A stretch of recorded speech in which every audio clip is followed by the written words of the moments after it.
Good morning to you. It's 7 o'clock. Welcome to Mornings with Ridge and Frost. With Sophie and Wilf, good morning from me as well. Let's get to it.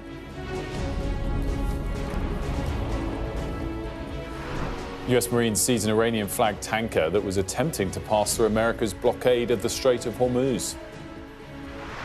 Meanwhile, JD Vance prepares a return to Pakistan for peace talks, which are reportedly rejected by Iran over what they call excessive demands and repeated contradictions. Also ahead, the Prime Minister faces MPs today in a make-or-break week over the Mandelson scandal. That's before ousted civil servant Ollie Robbins does the same tomorrow. The Mayor of London joins people condemning another anti-Semitic arson attack in London. Counter-terror police are investigating. Also today, we'll be talking about the big fines universities could face if they fail to protect free speech on campus. And we'll also speak to people living in Iran as they reflect on life during the fragile ceasefire.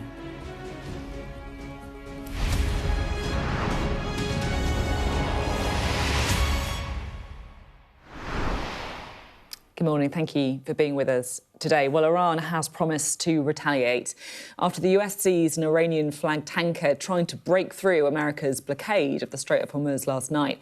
And look, it puts an already fragile ceasefire in further jeopardy. Add to that Iran's rejection of a second round of talks over what it calls excessive demands and repeated contradictions. We'll get more on that in just a moment. But first, this is the footage. It's from US Central Command, and it shows Marines storming the cargo ship, which is called the Tuska, after leaving the USS Tripoli, which is a US warship, by the helicopter you can see on your screen. US forces say they issued multiple warnings to the ship over a 6-hour period. Let's get an update on this. Sally's once again in Dubai for us live this morning. And Sally, obviously, there's big implications about what this means for whether the Strait of Hormuz is open or not. But it's also one of the most tense moments we've seen throughout the entire war, that US military, has been used to seize a commercial ship, an Iranian commercial ship. Yes, that's right, Wilf. Good morning to you both. It's the first time that the US military has used force that we're aware of in their naval blockade of the Strait of Hormuz.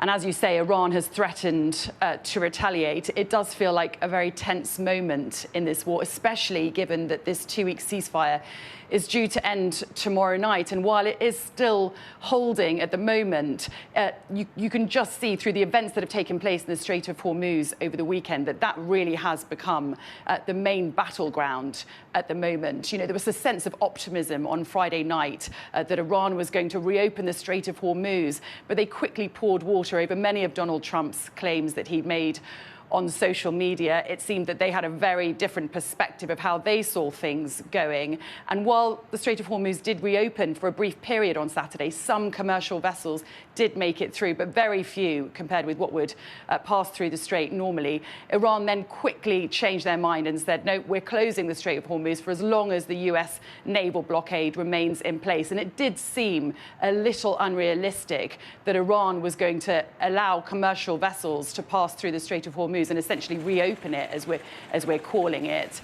because it's not physically closed. It's just they've made it too dangerous for commercial vessels to pass.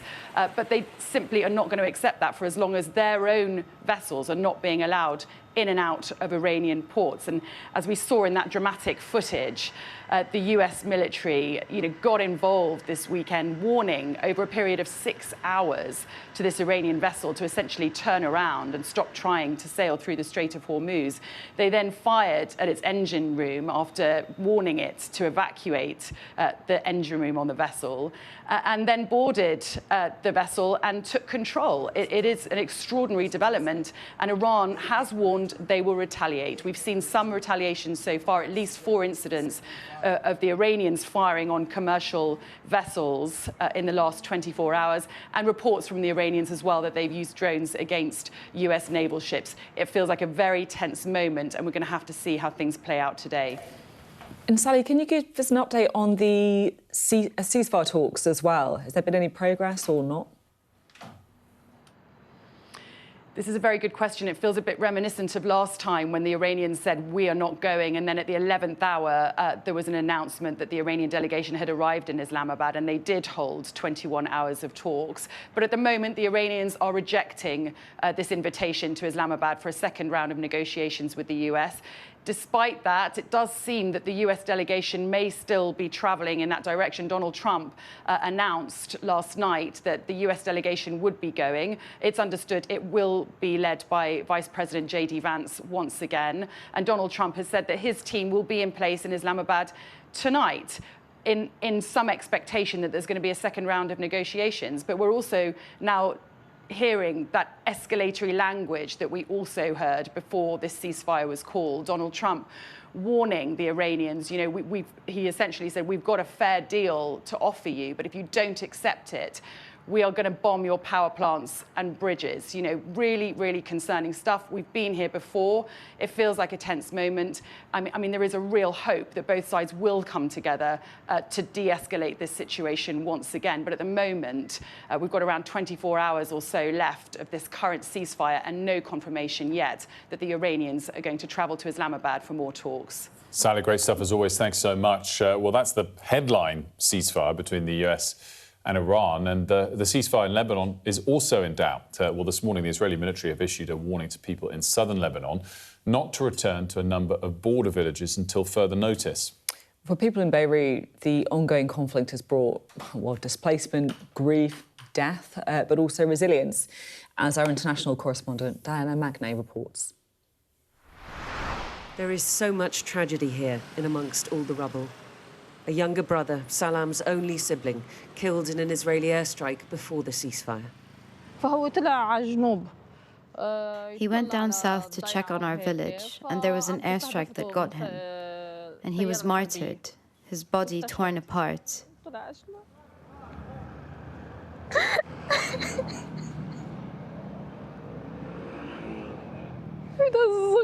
He was so young. My young brother is gone.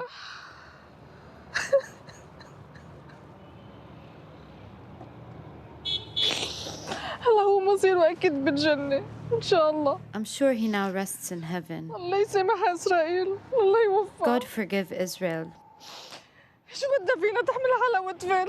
What do they want from us? They should take themselves and leave. They will keep bombing us. They will keep killing us. They'll take our lands. So there's nothing. Do you think this ceasefire will hold? No. You sound very sure. Yes. Why? Why because it's Israel. Sure? Israel. There are always wars with Israel. 100%. Most of the people that we've spoken to are pro-Hezbollah, and you would expect that. This is Dahir, this is the Shiite neighborhood of Beirut. This is famously a Hezbollah stronghold. We needed their permission to come and film here. And what we're hearing is that the streets are pretty busy now, but in the evenings it gets quiet again. People are now just coming back to see what's left of their homes, collect what they can, and then go out back to wherever it is that they're having to stay. And these are people who have had multiple rounds of displacement for decades now. You know, this building was destroyed in this last war. 3 buildings here were destroyed in the previous war, 23-24. And this whole suburb came to being because of rounds of displacement of Shia from the south of the country through the 70s and the 80s. After the ceasefire, a lot of people left to see what had happened to their homes in the south. But a lot then came back too, Hezbollah warning repeatedly that it just wasn't safe, that the ceasefire was too fragile. Which was why people like Mustafa decided to stay put in his tent in Beirut. Is this the first time you've been displaced? No. We have been displaced in 2006 and 2024. Also now in 2026. We don't mind. Stone, we can rebuild it. The stone, we can rebuild it. But we are strong. We have muscles. As they have muscles and weapons, we have weapons and muscles. We can defend our land. If I didn't want to defend my land, what I should be alive? So you'll I shouldn't be alive. You'll fight with Hezbollah? Yeah, of course. I should be with Hezbollah. I consider Hezbollah is the government now. But for Israel, of course, Hezbollah is the problem, and for many Lebanese too. And as their endless conflict drags on, it is the young, the innocent, who find themselves caught in the middle. Diana Magnay, Sky News, Beirut.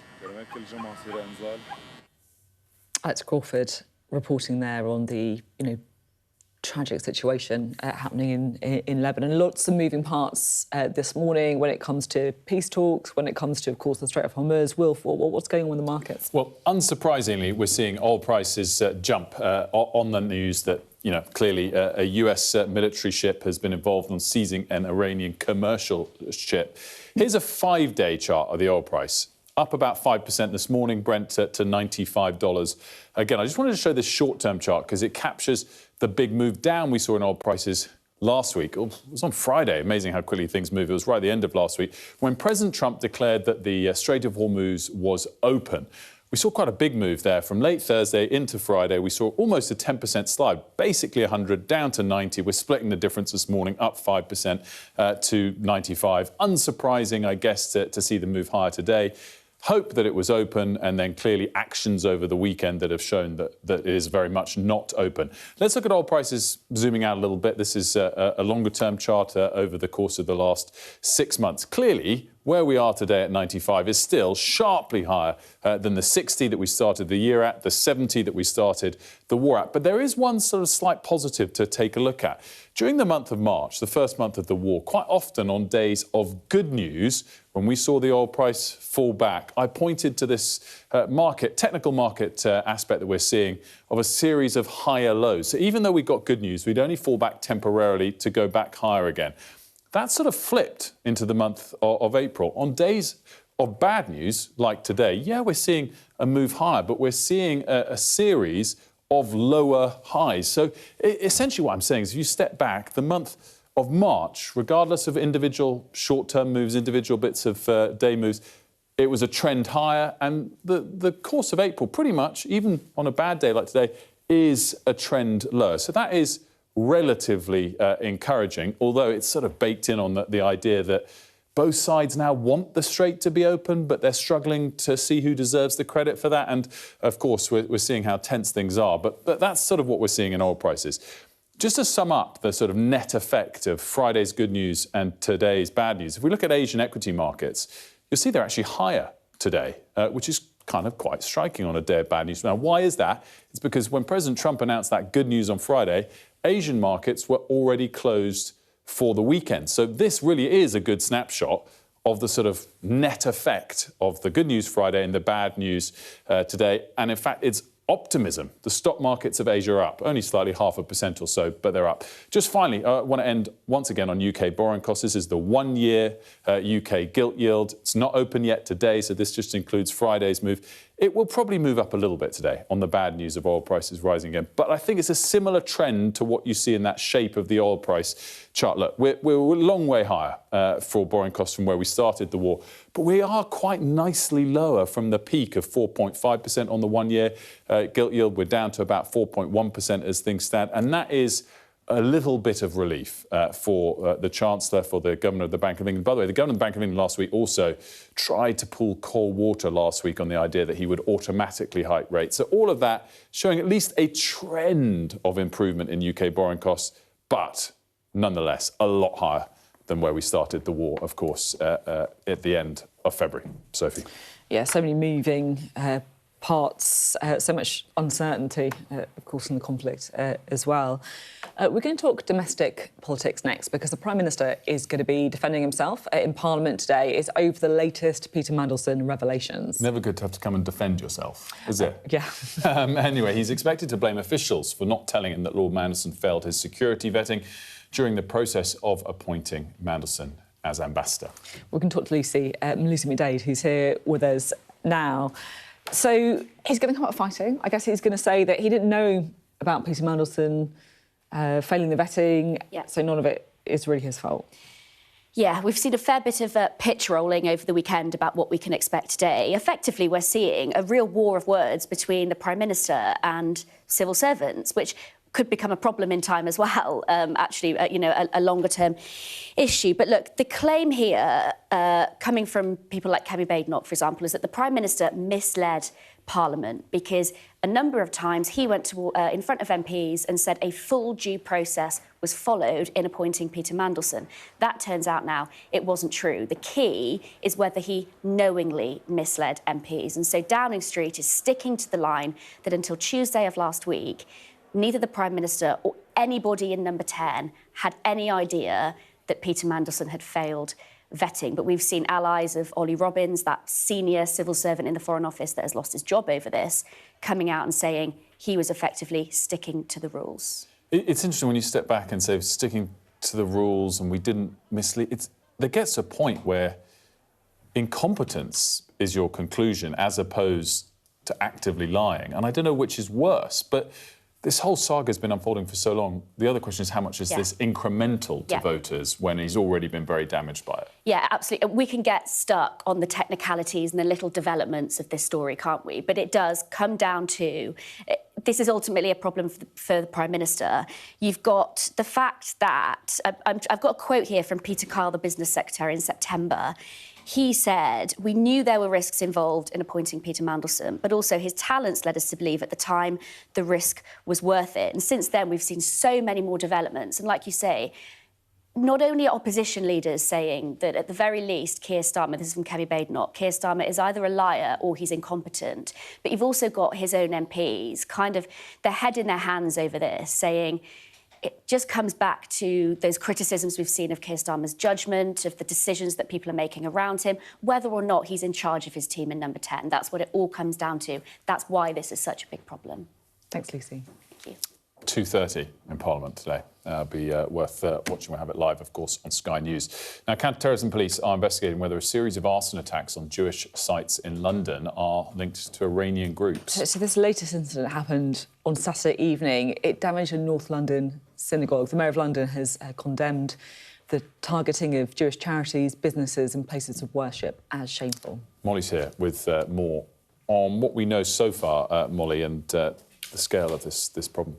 Yeah, as you say, this is a string of arson and attempted arson attacks on Jewish sites, on Jewish places of worship, and attacks which the chief rabbi has said are gathering momentum and which we now know that counter-terror police are investigating. The latest, as you say, happened overnight on Saturday night and actually was realised because officers had been on patrol because of how many attacks there'd been in such a short space of time. They saw some damage to a window at Kenton United Synagogue, which is in Harrow in northwest London, and on closer inspection they'd seen smoke inside the medical room, and it came about that accelerant had been thrown through the window. Now, thankfully, there were no injuries and only minor damage to the synagogue. But as you say, that comes after last month, people remember 4 ambulances, which were owned by a Jewish charity, were set on fire in Golders Green. And then on Wednesday, we had another synagogue in Finchley targeted, and on Friday, another Jewish building linked to a Jewish charity. So the one on Kenton United Synagogue was the 3rd in the space of a week. We learnt yesterday that police are investigating whether Iranian proxies could be behind these attacks, and they say a group with possible links to Iran has claimed responsibility for them online, as well as actually a number of other similar attacks across Europe in recent months. And they're basically saying, in their words, they think perhaps they're looking at whether thugs for hire, so criminals who might be recruited and be paid but might not have any real allegiance to these groups but just want the money and so are carrying out the attacks. They're looking at that. But their language yesterday was quite stark. They warned that, you know, what they're doing is really serious, and in their words, the stakes are high and people could be prosecuted under national security laws. But if that's the kind of police investigation, you can only imagine what it's like for people in these communities. The chief rabbi is saying that it represents a sustained campaign of violence and intimidation, calling it a real dangerous moment for society. And that's echoed as well by the Prime Minister, who said that attacks on the Jewish community are actually attacks on Britain. Molly, great stuff. Thanks so much for that, and an awful lot of agenda items to get to with the government. Yeah, the Secretary of State for Scotland, Douglas Alexander, is the man who we're joined by now, of course, ahead of that statement from the Prime Minister, who is going to be trying to explain exactly what went on with the vetting process for Peter Mandelson and why, despite failing the vetting, he still got the job. Let's talk now to Douglas Alexander. Good to have you with us. Morning. So the PM's talking to the House of Commons later today. What do you think he's going to say? So I think he'll set out all the facts. What emerged on Thursday with the report in The Guardian was that information had been withheld from the Prime Minister and from other ministers involved in the appointment. Critically, that the vetting agencies had made a recommendation, but that recommendation was not adhered to in terms of developed vetting status being given to Peter Mandelson, the incoming ambassador to the United States. Can I ask a slightly different question? Why did the government announce that Peter Mandelson had got the job before doing the vetting? So the process by which a political appointee can be appointed as an ambassador was one that we inherited from previous governments. In that process, appointments could be made ahead of developed vetting status being undertaken. Sorry. Could feels an important word here. Yes. Because we know how controversial Peter Mandelson is. Yep. I mean, you've been around long enough to know, right? You know, Sure. he's had to resign before from stuff. There was a knowledge about his friendship with Jeffrey Epstein, right? Sure. So why did you announce the appointment of Peter Mandelson before the vetting? So there was an established process. That process, in retrospect, was inadequate, and that's why already, even before the events of the last few days, the government has moved to change that process to make sure that vetting precedes appointment. So you're right to recognise that that was a flawed process. You said, sorry, because you said it could be made, the announcement could be made. That doesn't mean it had to be made. You weren't forced to make the announcement before the vetting. But the government of the day was following the established process for the appointment of a political appointee. I think that was a mistake by this government, wasn't it? So the appointment of Peter Mandelson was a mistake. To announce the appointment before doing the vetting, right? That was a mistake by this government. You accept that? Peter Mandelson shouldn't have been appointed the ambassador. The Prime Minister, never mind myself, accepts that that was a mistake. It is possible that as well as the error in terms of the appointment of Peter Mandelson, there are significant lessons that need to be learned on process, and you're absolutely right. One of those lessons that's already been learned is the need to make sure that this deep vetting is undertaken prior to the appointment and announcement of these ambassadors. This isn't just a process question. I think it matters. It's at the heart of what happened with Ollie Robbins as well. Sir Ollie Robbins, who's been sacked over this, right?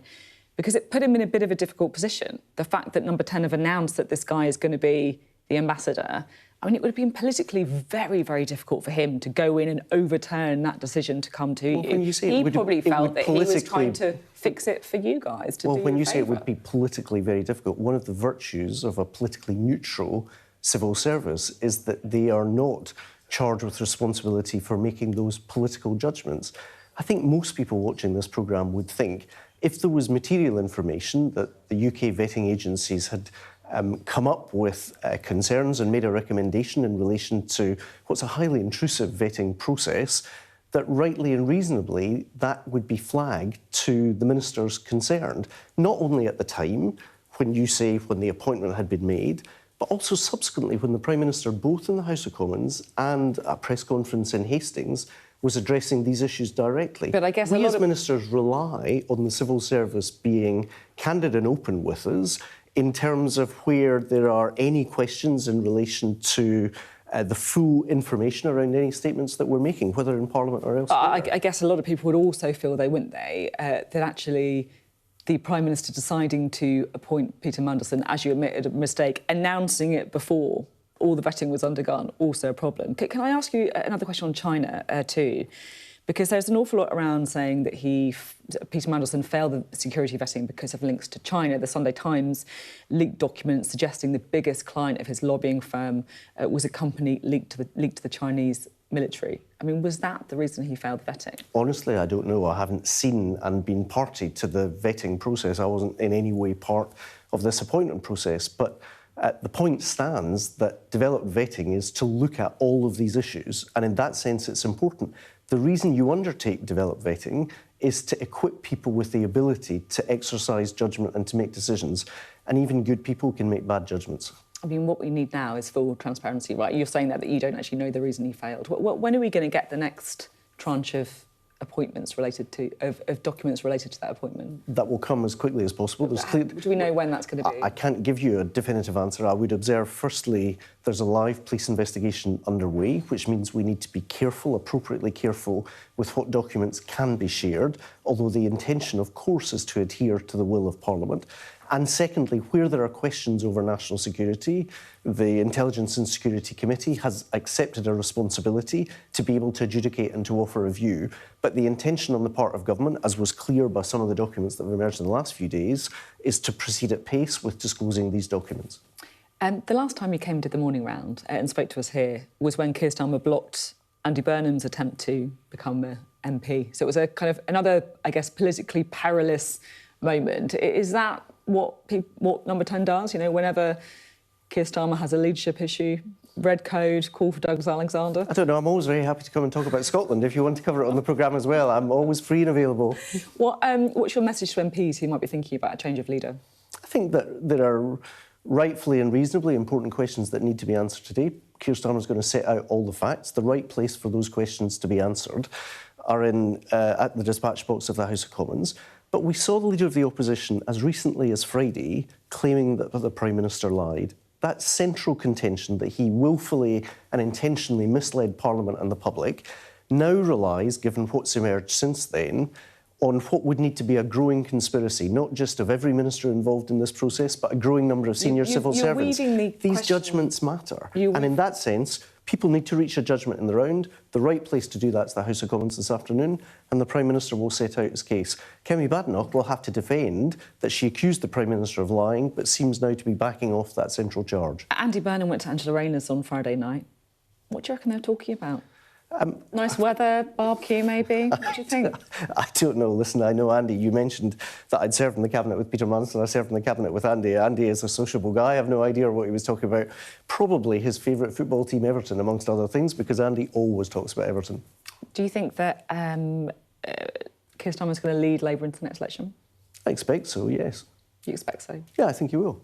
Not certain, no. Listen, there are no certainties, but of course I think he will lead, and I think he should, because frankly, on the biggest call of this Parliament, he's exercised the right judgment, which is to keep us out of someone else's war. Of course, there's always going to be scuttlebutt and commentary about who's up, who's down. But on the really big calls, which actually affect the people watching this programme, he's made the right call. And in that sense, yes, he will lead the party into the next election. Finally, talk about those big calls. Let's talk about Iran for a moment, shall we? The US stormed an Iranian ship in the Strait of Hormuz. Iran's now closed the strait. They've rejected the second round of peace talks. How concerned is the government this morning about the situation in the Middle East? Of course we're concerned. Not only does it make the case that we've consistently argued from day one of this conflict for de-escalation, but it also makes the case that, if you like, we have a responsibility to be directly engaged in trying to influence what happens in the Gulf, because it materially affects the lives, the circumstances, the livelihoods of people back home here in the United Kingdom. OK, thank you very much indeed, Douglas Alexander. Thank you. Speaking to us there. Up next, we're going to be talking to Charles Parton, a former diplomat working in China, about a high-value client of Peter Mandelson's lobbying firm, reportedly having links to the Chinese government.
We're trying to see as much as we can.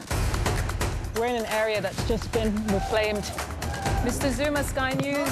People are directly protesting. The whole neighborhood is rallied around her. It's been impenetrable to journalists over the last 2 years of war in Sudan. I've been waiting for this for 2 years. It doesn't feel like a big homecoming. It was never going to be pretty. War isn't pretty. What's the best thing about being a Sky News presenter? Perfect. Let's bring you some breaking news. Being a Sky News presenter.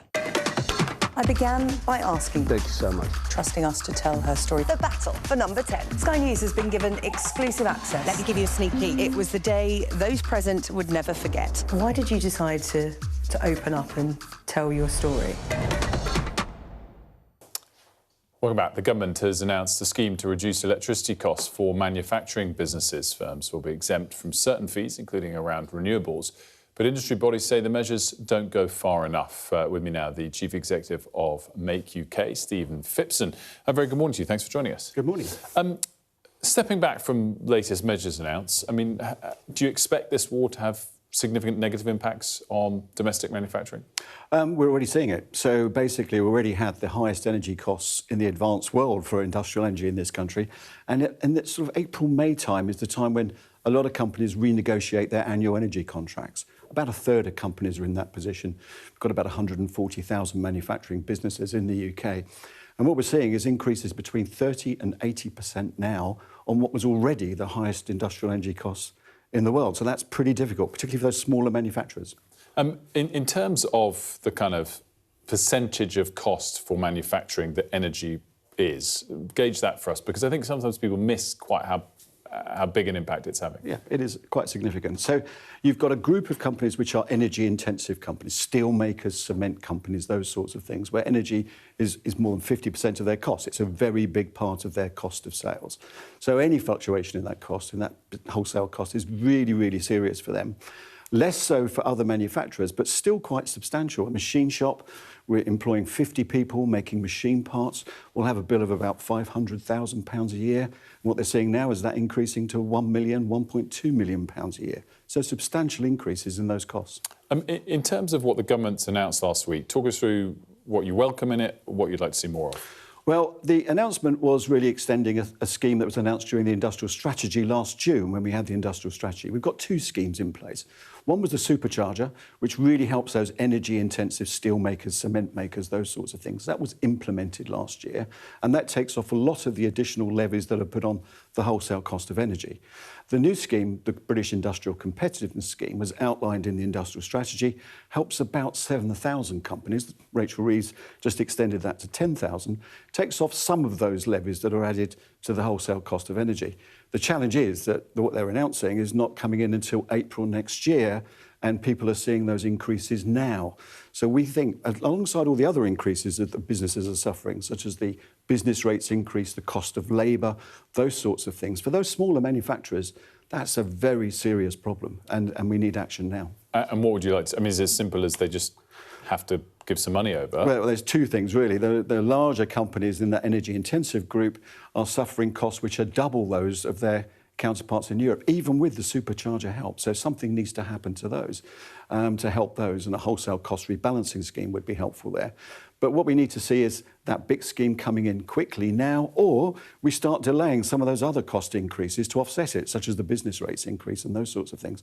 But many of those companies, which employ really good jobs, 2.6 million people are employed in the sector, are really at risk if we don't do something now about it. That cost base is far too expensive, makes them uncompetitive.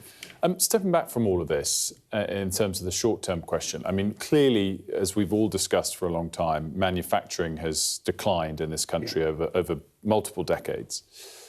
If the perfect environment was created in the years ahead, obviously it wouldn't be possible to create it in the months ahead, how easy is it for that to bounce back? I mean, have we permanently lost some of those abilities, the training, the skills, the the capabilities you need for it, or could it come back quite quickly? Well, it's changed, really. We've gone away from making volume consumer products to advanced manufacturing, which is aerospace and defence and high-end products in this country. So we've moved and we've created a supply chain that services that with really high-tech businesses.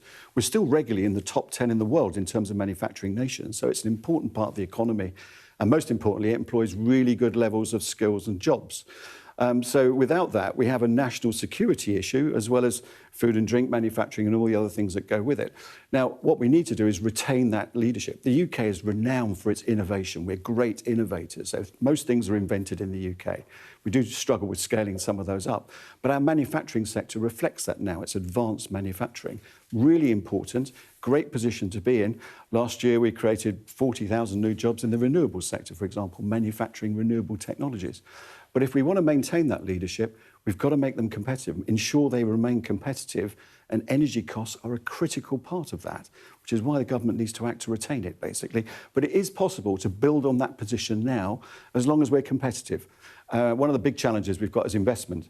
So one of the cost increase effects is that people invest less, and then you don't maintain your position of leadership in advanced manufacturing. And just finally on the super long term, robotics is clearly taking off in all sorts of places. I mean, is manufacturing not going to be led by robotics in terms of job numbers going forward in the next couple of decades? We are seeing implementation of robotics across the piece. Digitisation in manufacturing is really important. In many cases, the implementation of digital and AI is increasing employment in these factories because it's improving productivity, and all the support services around them have to grow. So we think it's a good thing, but we need to see that investment. That investment only comes if we're competitive, and energy costs are key to that point. Stephen, thanks for joining us. Good to see you. Stephen Phipson from Make UK.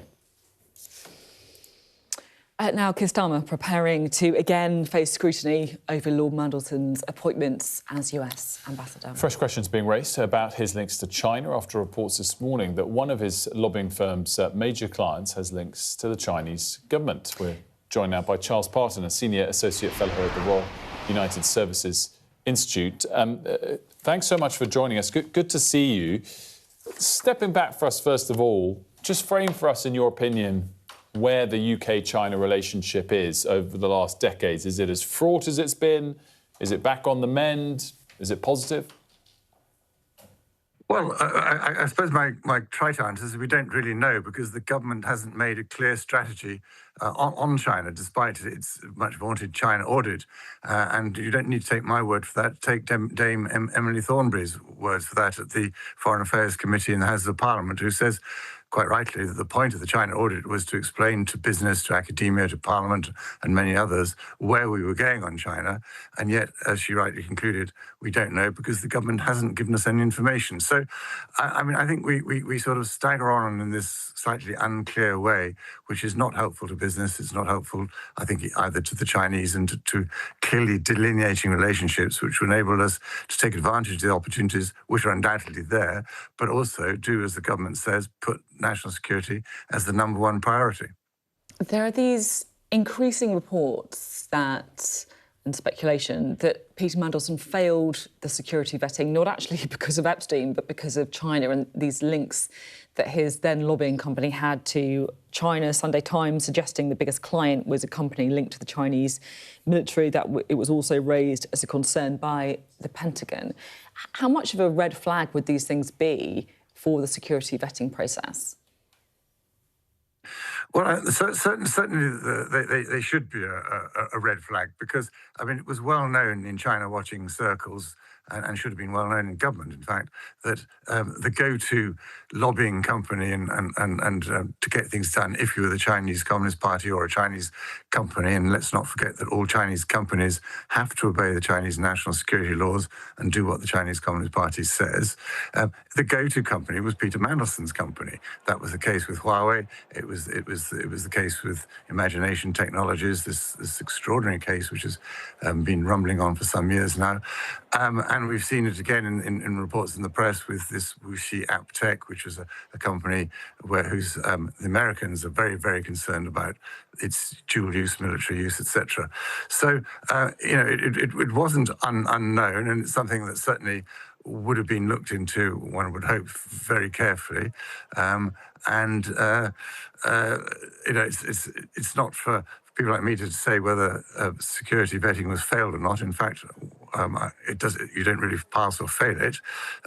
There are considerations which are raised, and a judgment is made as to whether you're fit to serve in the post for which that vetting has been drawn up.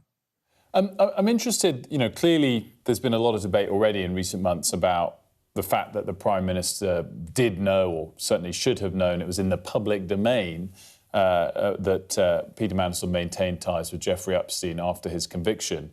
On this point, again, regardless of whether it's in a vetting document or not, didn't we all know that he had a big, successful PR company and that some of his clients were in China and in Russia? Was that common knowledge? I mean, this is a question more of judgment than diplomacy. But I mean, I know plenty of civil servants who worked with Peter Mandelson in his departments, including in the European Commission, and all of them are very admiring of his capabilities in terms of determining policy and pushing it through. He's undoubtedly a capable person. I think the gamble that was taken by our government was that his capabilities wouldn't blow up in their face. Now, Peter Mandelson also has a record on personal and financial grounds, which has caused problems in the past. That gamble failed. Was it a wise gamble to take? I think that's not necessary for me to say. You said that it was kind of common knowledge that the go-to company for Chinese lobbying was Peter Mandelson's. I mean, do you think it is inconceivable, I guess, that people inside Number 10 didn't know about these Chinese links before the appointment was made? Well, they certainly should have known about it, whether they did or not. I mean, Peter Mandelson and Global Council was clearly a highly effective lobbying company, and the Chinese are very quick to tap into the channels which already existed prior to any Chinese involvement, in the way that these lobby companies work around through the House of Lords, through ex-ministers, through ex-civil servants, and go about their business. And the Chinese spot that and say, well, this is very effective, we'll use it for our own purposes. It wasn't difficult to see that was happening. And indeed, there have been books published on it. Martin Thorley, an academic at Exeter, excellent book, laying all this out very clearly. So I don't think there's an excuse for not knowing it. It's been fascinating to talk to you. Thank you. Charles, thanks so much. Now, for the millions living inside Iran, the current shaky ceasefire is a welcome reprieve. We've been speaking to some of them. That's despite an internet blackout that makes communication with the outside extremely difficult. They were talking to our international correspondent, John Sparks, about how uncertain and frightening life has become. Here's a short clip from his full report. The sky has cleared and the bombing has stopped. A sense of calm has filtered through the Iranian capital. But there's little joy in this city. حالمون مثل غریقیه که برای چند ثانیه سرش رو از آب بیرون آورده تا فقط یک نفس عمیق بکشه قبل از اون که دوباره به زیر کشیده بشه. It's difficult to speak to people in Iran. The internet has been cut for the past 6 weeks. But a small number are trying to talk to us. They've managed to post on social media and send messages via the web. صدای پرنده ها دوباره بلند شده و با تدی و کلایی اومدیم پیاده روی زندگی دوباره برگشته. The city is calmer after the news of ceasefire. Young girls without hijab are enjoying their latte macchiato under the sun, while black-veiled women wave their Iranian flag in the government-sponsored rallies at the main squares. After a bombardment of 40 consecutive days, people in Tehran are emerging from the shadows to drink coffee, to reacquaint with friends. But a shaky ceasefire offers them little or no certainty. City residents have been sending us messages. و بسیار هنوز هم نگرانم و حداقل بعد از این 40 روز ما میتونیم 2 هفته شاید بتونیم یکم شبها بخوابیم. حالا هوا هم که دیگه خودت میدونی دیگه این بلا تکلیفیه و این تهدیدا و زدن زیرساخت و این دور بودن از خونه زندگی و تعطیلی کار و آینده نگران اینا همه وحشتناکه واقعا. The Americans and the Israelis trained much of their firepower on the capital, a massive bombardment on a densely populated city.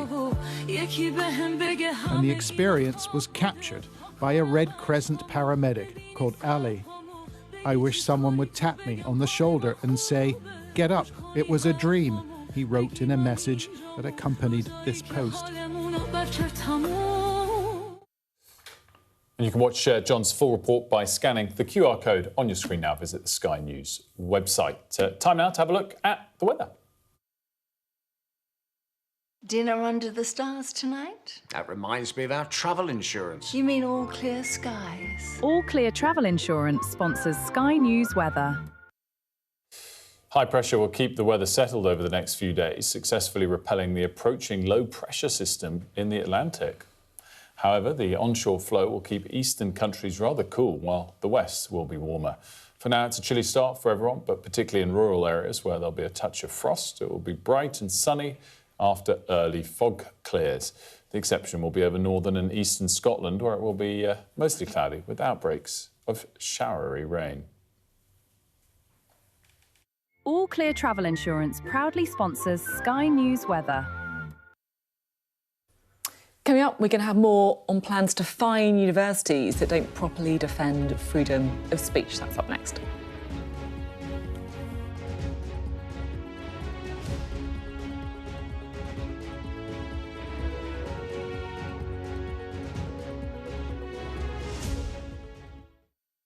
With respect, Minister, answer the question.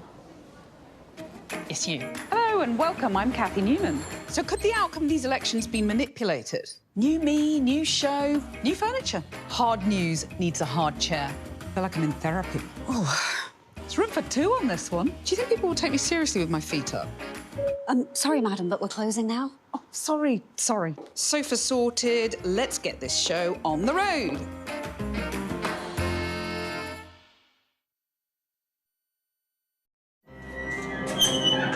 We've come to one of Moscow's Cold War bunkers. It was built as a top-secret command centre. Being here really feels like you're stepping back in time. I'm Ivor Bennett, Sky's Moscow correspondent. A show of military might and menace. Courage, bravery and sacrifice will win the day. It's a new subject. They'll learn about combat drones and some how to handle a Kalashnikov. The Kremlin continues to put forward its own version of events, both present and past. There's no mention of the fact that Russia invaded its neighbour. That's rewriting history, isn't it? Now we have to read it carefully. Vladimir Putin put forward his plan for a ceasefire in Ukraine, telling Kiev, pull out of your eastern territories and the war will end. Why should the West trust you? Frankly, I don't care whether the West trusts us or not. Vladimir Putin is already the Kremlin's longest-serving leader since Stalin. The question is, what will a fifth Putin term mean for Russia and the world? Why do you support Vladimir Putin, Mr. Segal? I can't answer questions that stupid. I've watched Vladimir Putin attempt to create a new world order. The St. Petersburg Economic Forum was the backdrop to Vladimir Putin's latest verbal volley that Russia could send missiles to other nations to target the West. Ambassador, I wonder, shall we have a quick word for Sky News? Is the West right? Are you fueling Russia's war machine? Swedish media, oh my God, you're not afraid of being here. American journalist Evan Gershkovich is on trial here, but was first on display. Russia says Evan Gershkovich was caught red-handed, but has never produced any evidence to back that up. Sky News. Get the full story first. What's the best thing about being a Sky News presenter?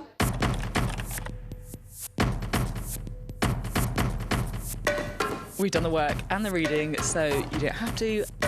Being a Sky News presenter. Hello and welcome. Westminster, the heart of British politics. I'm so sorry about what happened to you. So what on earth is going on? It's not true. Can I tell you what I think? It's really unusual. Mornings with Rich and Frost. Let's crack on. Let's get started. I urge you not to look away. If Hamas hands the hostages over, they will end this conflict. The world has been watching. Good to see you again. How are you? Did she say how he was? The conditions are awful. The jets were ordered to come back. Historic day here today. How will you respond if India does launch airstrikes? They'll be all out to war. I'm just going to put some body armor on. I'm Yalda Hakim. The countdown to Eurovision 2026 got underway in London last night. That's despite widespread calls for competitors and fans to boycott the contest over Israel's continued inclusion. Well, 5 countries, Iceland, Ireland, the Netherlands, Slovenia and Spain, have all officially withdrawn as a result. Here's our arts and entertainment correspondent, Katie Spencer, who spoke with some of the UK entrants less than a month out from the competition. The London Eurovision Party is a big event for fans. It's basically an annual sort of celebration of all the different songs. You get loads of artists coming along to perform for the fans ahead of the big song contest, which will be taking place in a few weeks' time.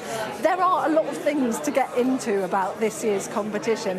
One of them being, did you know there's not one but 2 British singers that are taking part in this year's contest? We've got Sam Battle, the YouTuber, Look Mum No Computer, representing the UK. But actually, he's not the only interesting British singer that you'll see. Boy George, the 80s icon, is part of the San Marino song that's up this year. I managed to catch up with both of them. Boy George is performing with a singer called Sunit. And here's what everyone had to say to me. I've always liked Eurovision. It's been on and off. I haven't watched every single one, but I see it every once in a while. I think it's great. And yeah, I have no idea. I'm in for the ride, and I'm trying my hardest for the UK. And we should explain, if you're looking a little bit bleary-eyed, it's because my wife had a baby a week ago, and yeah, it's been lovely. I love it very much. You had something to do with it as well. Oh, I had a lot to do with it, but she had a lot more to do with it. So I'm just making sure she's healthy and the baby's healthy and happy. So it's lovely, but I do miss sleep. Tell us how this collaboration came about. Yeah, I got this. My manager called me and said, "Would you like to do Eurovision?" I was like, "Okay." Yes. And then I was like, "San Marino," and I was like, "Is that allowed?" We had this whole conversation. Is it legal? And apparently it is. So here we are. And for me, it was. I've always watched it since I was a kid. Obviously, big fan of Sandy Shaw. Probably my favourite Eurovision winner. Puppet on a String, and I know Sandy as well. So, yeah, it just fitted into kind of like what is the most bonkers thing you've been asked to do. And this fits in there perfectly. And also the idea of turning up, where you're not expected. It's very me. Yeah. We are a few weeks off now, the song contest taking place. There's a lot to think about, one of them being the fact that this year, of course, there have been various boycotts over the fact that Israel is included in the competition. I think what will be interesting to see on the day itself of the final is whether or not we actually have any protests taking place in Vienna from those who continue to object to the fact that Israel has been included in this year's contest. We'll wait and see. Katie Spencer reporting there on the run-up to the Eurovision Song Contest. Now, universities face fines of up to £500,000 or 2% of their income if they fail to protect free speech on campus. Our education reporter Anjum Pirbakos can tell us more about this. Anjum, this slipped under the radar a bit for some. Talk us through it. So this new process that's coming in is going to begin from the new academic year, so September 26 going into 27, and it's the first of its kind where people can take issues and complaints with regards to freedom of speech to their universities. And there's a due diligence now and a process that hasn't previously existed. But what's really important about this, I think, is that the government acknowledges how important free speech is on university campuses, but is finding a way to make sure that it is monitored and also regulated in a way that previously hasn't been. But the idea is that you would have an inclusive approach to free speech and you would have protected characteristics that would be, and there's a broad spectrum of what that would entail. And we know historically how important free speech has been on university campuses. You know, we look historically at various campaigns through history that have been kind of gained momentum and traction in places like university campuses where debate and discussion and dialogue are rigorous and often allowed to take place in a way that, you know, we would want to see continue in a democratic society. And I think that's something that's really kind of instrumental in kind of moving speech and conversations around all sorts of subjects moving forward. And I think it's interesting that the Department for Education has taken this on board and is allowing now a process through the Office for Students where issues and worries or concerns can be raised that we haven't seen before. So it's quite interesting, definitely. Yeah, it really does feel like it's such a sensitive issue, isn't it, to try and make sure that all students, you know, feel, I guess, kind of welcome, but also able to express themselves on campuses as well. Anjem, thank you. We have a little bit of breaking news. It relates to the attack, the Arson attack on Kenton United Synagogue over the weekend. Well, a 17-year-old boy and a 19-year-old man have been arrested over that arson attack. It's, of course, took place at Kenton United Synagogue in Harrow, and the arrests were made midnight last night. That's according to Deputy Commissioner of the Met Police, Matt Jukes, just crossing moments ago. Yeah, so there are two people arrested there. We can get those... we've heard a bit more from Matt Jukes. Sorry, apologies for the delay there. Matt Jukes, Deputy Commissioner of the Metropolitan Police, has been talking to the Today programme, and he again confirmed these two teenagers arrested. He said a bottle with some kind of accelerant had been thrown through the window at midnight on Sunday. Smoke was then seen inside the room. He said, "I'm very pleased to say that overnight we have news of 2 arrests in relation to that incident." And he said that there have been 15 arrests in relation to a series of 6 incidents targeting Jewish people, the Jewish-led ambulance service and a Persian media organisation.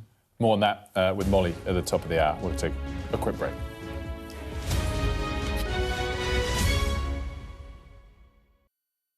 The best thing about being a Sky News journalist... My darling. Beth Rigby, Sky News. Is being a Sky News journalist. You said to people, I'm not coming back for more, but you have come back for more. Well, let's kick off and make a statement. What can our Prime Minister say to you to not impose tariffs? He's coming out! What more do you need?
Good morning. It is 8 o'clock and welcome to Mornings with Bridge and Frost. With Sophie and Wilf, a very good morning from me as well. Lots ahead. Some breaking news in the last few moments. 2 people arrested over an anti-Semitic arson attack in London. US Marines seize an Iranian-flagged ship that was attempting to pass through America's blockade of the Strait of Hormuz. Meanwhile, JD Vance prepares a return to Pakistan for peace talks, which are reportedly rejected by Iran over what they call excessive demands, repeated contradictions. Also ahead, the Prime Minister faces MPs today in a make-or-break week over the Mandelson scandal. That's before ousted civil servant Ollie Robbins testifies tomorrow. We'll also be talking about the big fines universities could face if they fail to protect free speech on campus. And we speak to people living in Iran as they reflect on life during the fragile ceasefire.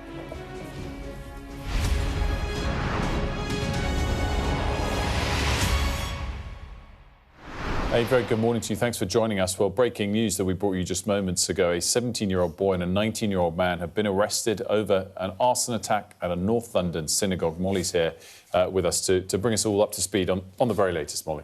Yeah, so this was an attack on Saturday night at Kenton United Synagogue in Harrow, which is in northwest London. And the attack was actually realised because officers had been out on patrol because of the fact that we've seen a series of attacks in a matter of weeks. And they'd seen some damage on a window at the synagogue.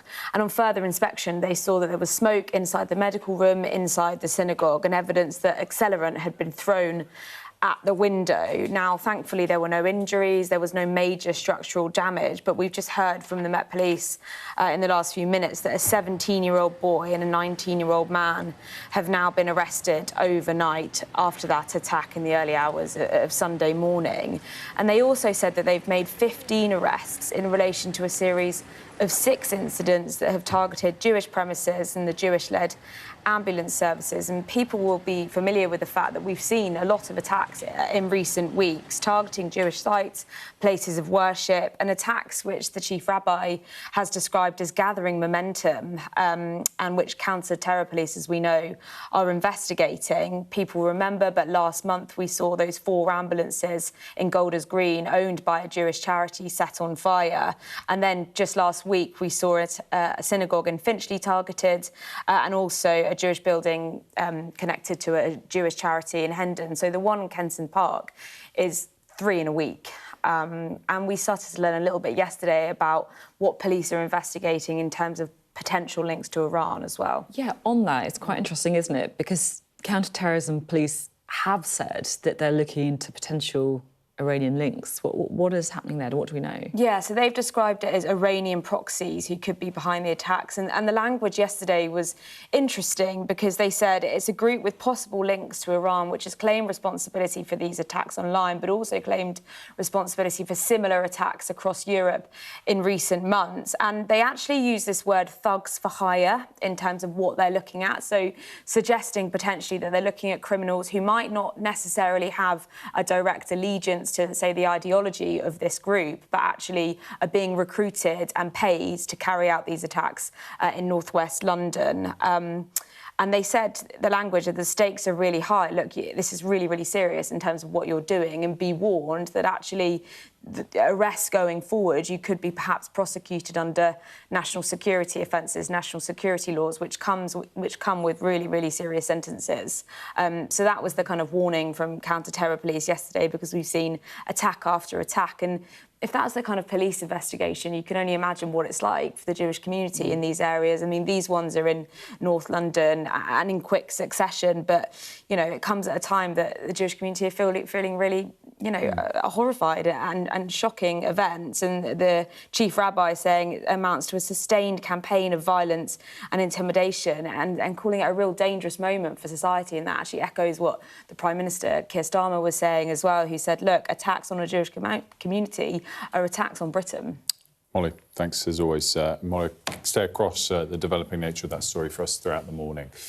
To the Middle East now, where Tehran has promised to retaliate after the US seized an Iranian-flagged tanker attempting to break through America's blockade of the Strait of Hormuz last night. It puts an already fragile ceasefire in further jeopardy. Add to that, of course, Iran's rejection of a second round of talks over what it calls excessive demands and repeated contradictions. We'll give you the full latest on those talks in a moment. But first, we just wanted to show you this footage from US Central Command, which shows Marines storming the cargo ship called the Tuska after leaving the USS Tripoli, which is a US warship, by helicopter. US forces say they issued multiple warnings to the ship over a 6-hour period. Sally's in Dubai for us. Sally, what is the latest both on interpreting quite how significant this is for the US military to seize a commercial Iranian vessel and what it says about the extent to which the Strait of Hormuz did or didn't reopen at any point last week? Yeah, good morning to you both, Will. It certainly felt very optimistic on Friday night that there was this announcement from Donald Trump that the Strait of Hormuz was now reopened, and we did certainly see some commercial vessels passing for a brief period on Saturday morning before Iran essentially reversed this decision and said, you know, we are not reopening the Strait of Hormuz for safe passage for commercial vessels for as long as this American blockade is still in place for our vessels traveling to and from Iranian ports. So it's back at stalemate when it comes to movement through the strait and the impact on the global economy. And we've seen firsthand now through these images released by US Central Command exactly what this US blockade entails now in terms of how they are communicating with Iranian vessels that don't cooperate, and then what subsequently happens. And what we saw unfold overnight was that they warned this Iranian vessel that had been traveling to the region from China and was trying to reach the port of Bandar Abbas in the Strait of Hormuz in Iran, when they were warned to turn around. After 6 hours of warnings, they then fired at the engine room, and then Marines boarded the vessel to take control. Now, Iran has warned it's going to retaliate, and we have seen some retaliation already, at least 4 incidents of Iran firing at commercial vessels in the Strait of Hormuz in the last 24 hours, including a French vessel and a British vessel, according to Donald Trump. We don't know if we're going to see more retaliatory attacks, but certainly while this ceasefire is still holding for now in terms of the wider region, the Strait of Hormuz is proving extremely tense indeed. And there's not long left of the current ceasefire, of course, with talks hoped to resume in Islamabad in the next 24 hours. But even that is looking extremely uncertain indeed. Yeah, so you bring up those talks and that they are expected to resume. What is the latest when it comes to them? Yeah, well, Donald Trump has confirmed that his delegation will be travelling to Islamabad, led once again by the Vice President J.D. Vance, and he's understood to be accompanied by Steve Witkoff and Jared Kushner. Donald Trump has said his delegation will be in place in Islamabad by tonight, but the Iranians have said they are not going to attend. They have attributed this to essentially the demands that Washington is making, which they describe as excessive, but also they're saying that for as long as this US naval blockade is in place in the Strait of Hormuz, then they're not turning up for talks. Now, it's very reminiscent of last time. The Iranian delegation didn't confirm that they were going to be attending the first round of talks until the 11th hour. So we'll have to wait and see what happens. But certainly, if you listen to the rhetoric coming from Washington, it's also very reminiscent of the sort of threats and escalatory language we heard last time. Donald Trump saying that this is Iran's last chance to make a deal. And if they don't, they're going to take out every single power plant and bridge. He said, no more Mr. Nice Guy. He said, if Iran does not sign this deal, the whole country is getting blown up. We heard this last time when he threatened to take out an entire civilization the night before a ceasefire was called. There is significant hope in the region from many sides, many parties, many stakeholders, not least Gulf countries, that there's going to be an 11th hour de-escalation once again. We'll just have to wait and see. But at the moment, Iran's position is that they are not going to be attending these talks in Islamabad, and the ceasefire is due to end tomorrow night. Sally, thanks so much for that. And that's, of course, the broad ceasefire. The ceasefire in Lebanon is also potentially in doubt. Well, this morning, the Israeli military have issued a warning to people in southern Lebanon not to return to a number of villages on the border until further notice. And for those in Beirut, the conflict's brought displacement, grief, death, but also resilience, as our international correspondent Diana Magne reports. There is so much tragedy here in amongst all the rubble. A younger brother, Salam's only sibling, killed in an Israeli airstrike before the ceasefire. He went down south to check on our village, and there was an airstrike that got him. And he was martyred, his body torn apart.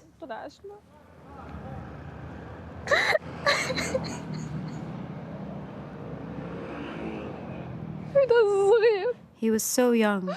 My young brother is gone.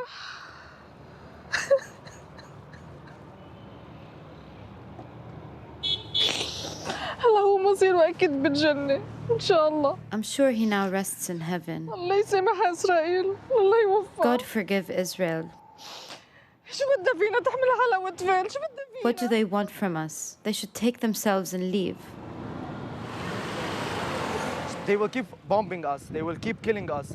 They'll take our lands. So there's nothing. Do you think this ceasefire will hold? No. You sound very sure. Yes. Why? Why are you because so it's Israel. sure? Israel. There are always wars with Israel. 100%. Most of the people that we've spoken to are pro-Hezbollah, and you would expect that. This is Dahir, this is the Shiite neighborhood of Beirut. This is famously a Hezbollah stronghold. We needed their permission to come and film here. And what we're hearing is that the streets are pretty busy now, but in the evenings it gets quiet again. People are now just coming back to see what's left of their homes, collect what they can, and then go out back to wherever it is that they're having to stay. And these are people who have had multiple rounds of displacement for decades now. You know, this building was destroyed in this last war. 3 buildings here were destroyed in the previous war, 23-24. And this whole suburb came to being because of rounds of displacement of Shia from the south of the country through the 70s and the 80s. After the ceasefire, a lot of people left to see what had happened to their homes in the south. But a lot then came back too, Hezbollah warning repeatedly that it just wasn't safe, that the ceasefire was too fragile. Which was why people like Mustafa decided to stay put in his tent in Beirut. Is this the first time you've been displaced? No. We have been displaced in 2006 and 2024. Also now in 2026. We don't mind. Stone, we can rebuild it. The stone, we can rebuild it. But we are strong. We have muscles. As they have muscles and weapons, we have weapons and muscles. We can defend our land. If I didn't want to defend my land, what I should be alive? So you'll I shouldn't be alive. You'll fight with Hezbollah? Yeah, of course. I should be with Hezbollah. I consider Hezbollah is the government now. But for Israel, of course, Hezbollah is the problem, and for many Lebanese too. And as their endless conflict drags on, it is the young, the innocent, who find themselves caught in the middle. Diana Magnay, Sky News, Beirut. Alex Crawford reporting there on what she describes as a seemingly endless conflict and the impact on people in the region. Right, let's have a look at what the markets are doing in response to all of the latest news coming out of the Middle East. Of course, the headline being that a commercial Iranian ship was seized by the US and questions over whether the next round of peace talks are going to go ahead or not. Unsurprisingly, oil prices are up off the back of that. They're up about 5% to $95 on Brent. We're starting with a 5-day chart because it really captures the good news as well, the move that we got off the back of the good news on Friday, of course, when President Trump declared all of a sudden that the Strait of Hormuz was open again. Well, then we saw a big fall in the oil prices. Thereabouts, we went from about 100 on Thursday down to about 90, and we're now back up, splitting the difference also. So you see the sort of good news, bad news type moves in the short term there.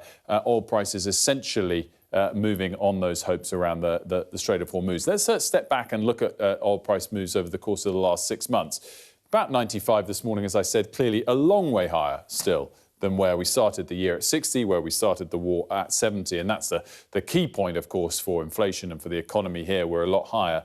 But it is worth just pointing one kind of relatively encouraging technical aspect of the oil price chart that we're looking at. The month of March, essentially, whenever we saw a little bit of good news, those pullbacks that we saw were only small relative to the increases. Essentially, we kept seeing a series of what's known as higher lows, and the trend for the month of March very much was up. Well, the trend for the month of April is largely down.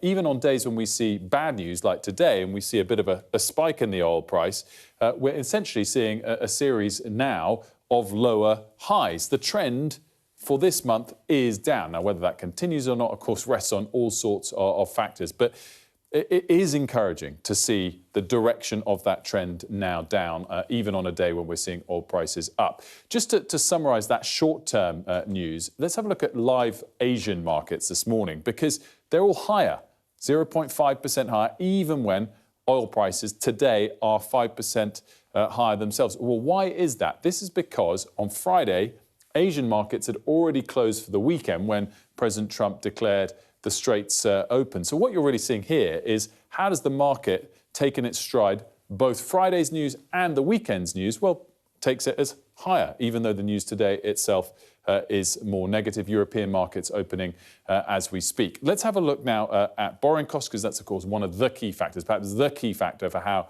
it affects the UK economy. Very similar to that sort of longer-term oil price chart. Look, from the start, 3.5% on the UK one-year gilt. We're way higher than that, 4.1% today. So much worse borrowing costs than from the start of the war. But again, a quite encouraging trend over the last 2 or 3 weeks, steadily falling back from that peak of 4.5 to 4.1. Of course, still a lot higher than where we started the war. But again, the move today, you could have seen it spike off the back of oil prices going. It's basically held at this level, 4.1%. So much worse outlook, of course, since the start of the war. But the trend in the last week or two, maybe not improving, but less bad than it was a few weeks ago.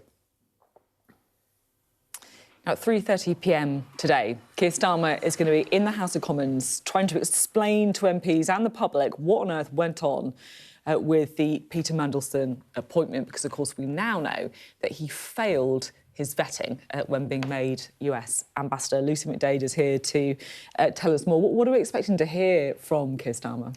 Well, the Prime Minister is saying this morning that he will correct the record. As you say, the latest revelation is that Peter Mandelson failed his security vetting but was given that top job in Washington anyway. Now, the Prime Minister has already apologised for appointing to the job a man who had links to, of course, Jeffrey Epstein. But the problem here for Keir Starmer is that he has told MPs on a number of occasions that a full due process was followed in that job appointment. We now know that wasn't true. It comes down to whether or not the Prime Minister knowingly misled MPs. He claims he didn't because he only found out about this last week, and the Prime Minister is said to be absolutely furious about it. It's whether or not his MPs really want to believe it. And he's in Parliament this afternoon about 3:30, and then Ollie Robbins the following day. Yeah, I mean, it's a bit, we're going to see a showdown this week, and we are already, there's been a fair bit of pitch rolling over the weekend. Downing Street, as late as, late last night, coming out and saying that Ollie Robbins simply had no legal duty to not tell the Prime Minister that Peter Mandelson failed the security vetting. Allies of Ollie Robbins fighting back. So we expect Ollie Robbins, if he does appear before MPs tomorrow, to tell his side of the story. I mean, I just read one report on social media. He's said to be heartbroken over this. And I know I've spoken to people in the Foreign Office who are pretty incredulous about this. And this all comes, obviously, at a time when Keir Starmer's leadership already under pressure. We had that meeting, didn't we, on Friday night? Andy Burnham and Angela Rayner, the two people that Keir Starmer really does not want to be meeting each other, going to, I don't know, have a drink or whatever they're doing at a house. The photo was really weird, wasn't it? What was on his head? Yeah, it was like a weird cap thing. Strange photo. Obviously, that's not important, but yeah. And I asked Douglas Alexander today whether or not Keir Starmer will still be leader at the next election. It is worth just listening to what he said. I expect so, yes. You expect so? Yeah, I think he will. Not certain, no. Listen, there are no certainties, but of course I think he'll lead, and I think he should, because frankly, on the biggest call of this Parliament, he's exercised the right judgment, which is to keep us out of someone else's war. Of course, there's always going to be scuttlebutt and commentary about who's up, who's down, but on the really big calls, which actually affect the people watching this programme, he's made the right call, and in that sense, yes, he will lead the party. Is he going to lead her into the next election? I expect so. I mean, it's certainly weaker than Liz Kendall, the technology secretary, who was on Sky yesterday morning and said 100%. I think even that, he is saying there he expects him to lead him into the next election. He's made all the right calls. The big problem is the fact that we aren't talking about the big calls that the government has been making, whether it comes to the cost of living. I mean, this week we are talking about Peter Mandelson. And so for Labour MPs, for cabinet secretaries as well, the fact is this is a distraction from talking about the government at a time where they're about to go into a very challenging set of local elections. And again, it comes down to questions about the Prime Minister's judgment, his decision-making, the team around him, and whether or not he is in charge of his own government. It's going to be box office in Parliament later today, no doubt about it. At 3:30 p.m, of course, we'll have it for you live on Sky News. Lucy, for now, thank you.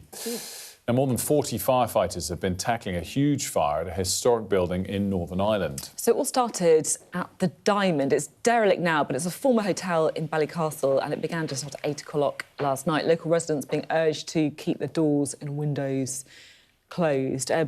They did try to apply for a licence to knock it down, didn't they, to get rid of it, but it was blocked because of the historic nature of the building. It dates back to the 1700s. We'll keep you updated on that when we have further updates. Now, the war in Iran has caused ripple effects across the globe, with airlines, just one industry, taking a substantial hit. Now, there are warnings flights in Europe could start to be cancelled from the end of May as airlines look to preserve supplies of jet fuel. With us now is the editor of the European products at Argus Media, Benedict George. Thanks so much for joining us. Good to see you. Where do we get our jet fuel from? So in Europe and in the UK, we refine about 2/3 of the jet fuel that we use here, and we import about 1/3 of the jet fuel we use. And about 1/2 of those imports come from the Gulf and the Middle East. So missing that portion means we miss about 1/6 of all the jet fuel that we use. And that's obviously for the refined product. To state the obvious, the jet fuel's refined from what? Crude oil in the first place? From crude oil. And where does that come from? So some of that comes from the North Sea. A lot of it now comes from the US, but about 5%, 5 to 10% comes from the Gulf as well. So there's kind of two layers to the problem. But that's interesting, for the way we've been talking about it. Only 1/6 of the refined product and a 10th of the raw product actually come from the affected region. That's not as bad as it could be.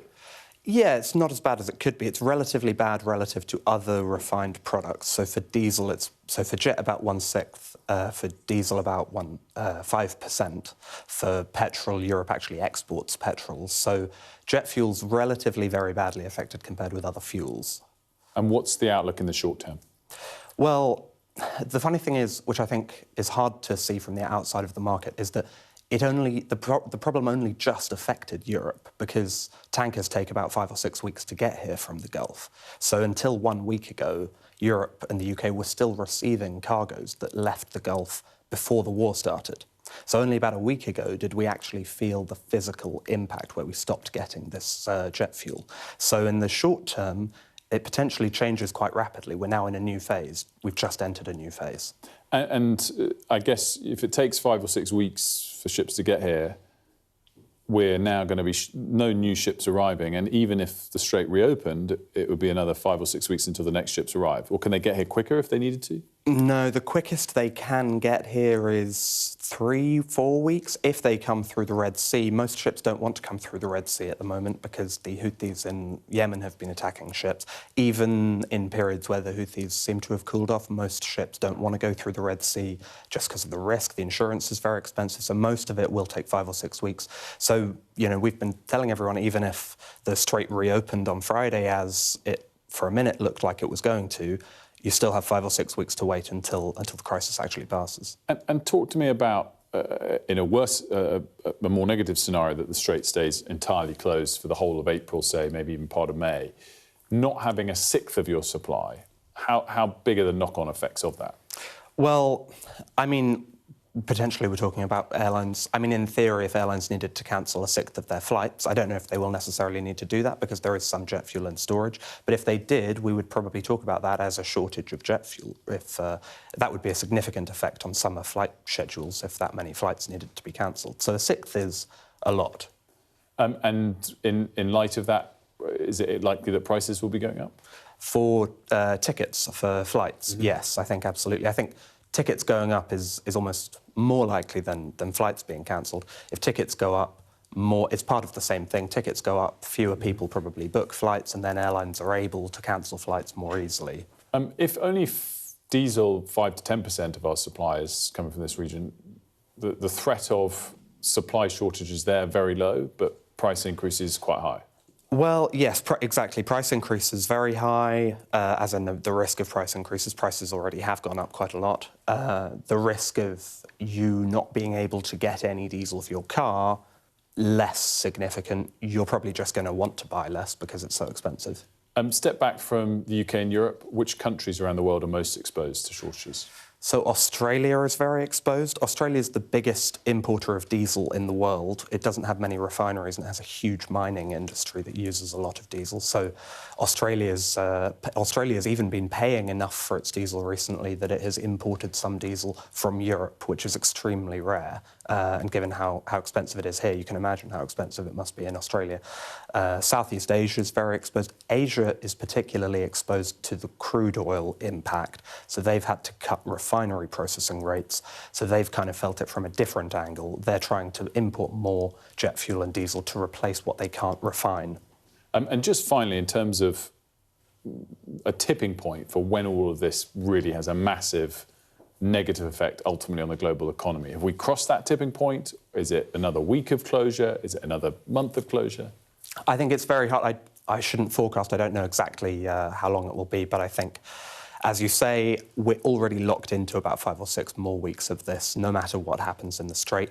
And I think it's hard to imagine that not leading to a really concrete, tangible effect for consumers and for the economy at large in the UK and Europe. Benedict, thanks for joining us. Good to see you. Thank you. Benedict George there. We're going to take a quick break. When we come back, we'll be talking to the football journalist Henry Winter. I'm looking forward to seeing Henry. Sorry, I sighed the wrong way. I can't wait to see Henry. But I'm not looking forward to the topics we're going to have to discuss with him. Arsenal choking again. With respect, Minister, answer the question.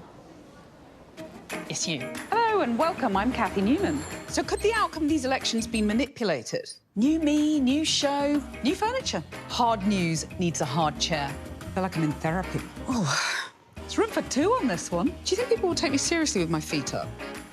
Sorry, madam, but we're closing now. Oh, sorry. Sofa sorted. Let's get this show on the road.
We're trying to see as much as we can.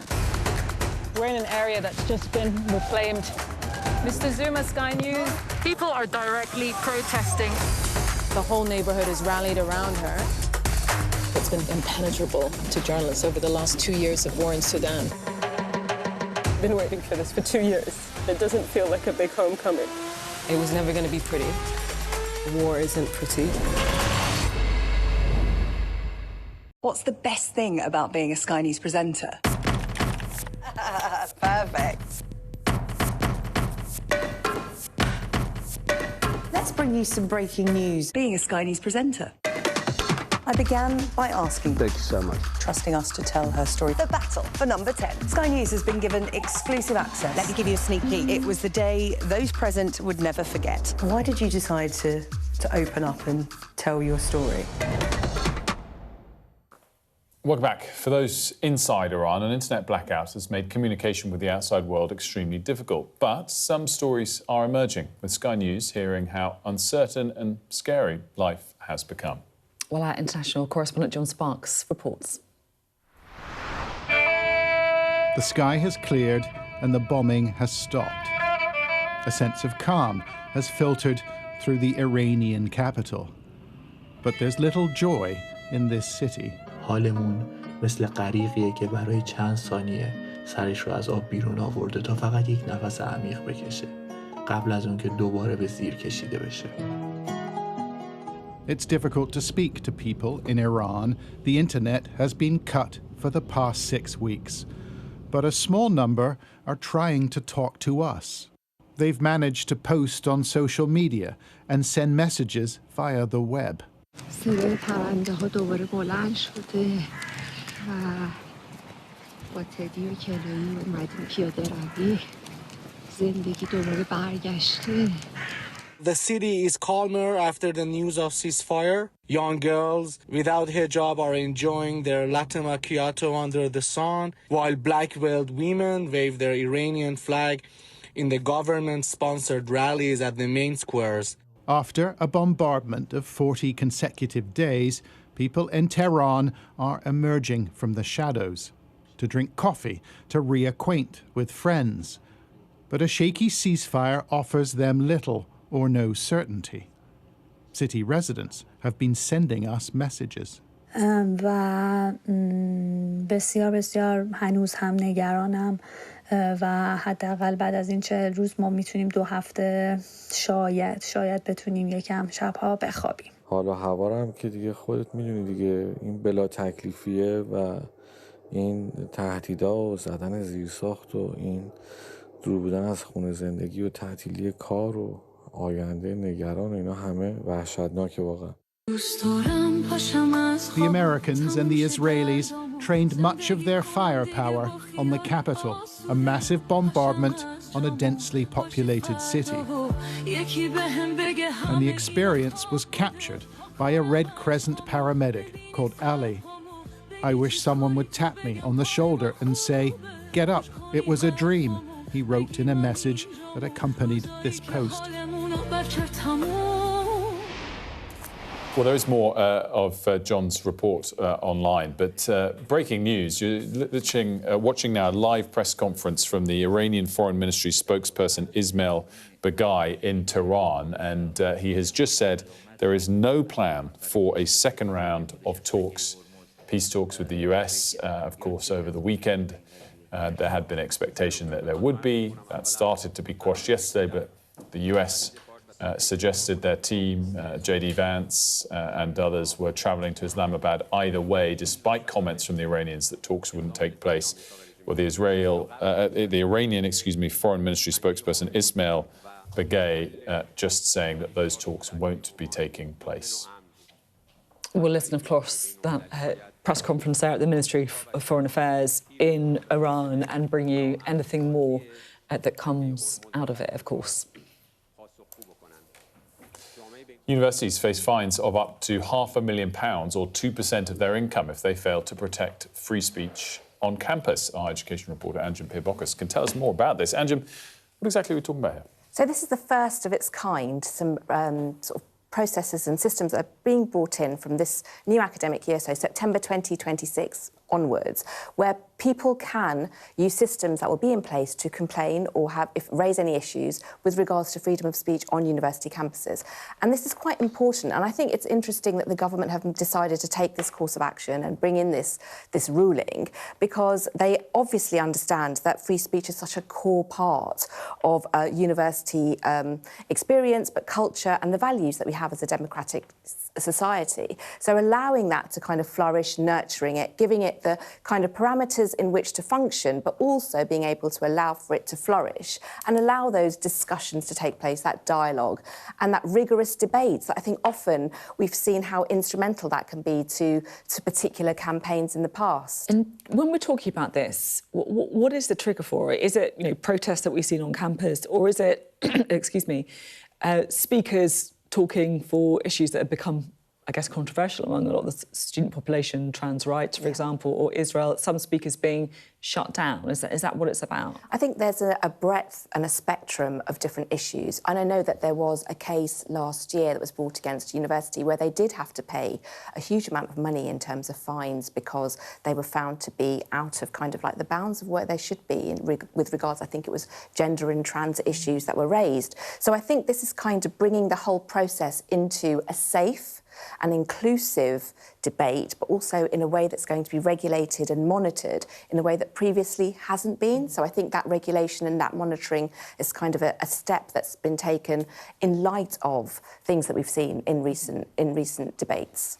Andrew, great stuff. Thanks so much. Time for a look at the weather now. You're looking happy. Well, the forecast looks good. So you've sorted the travel insurance then? All Clear Travel Insurance sponsors Sky News Weather.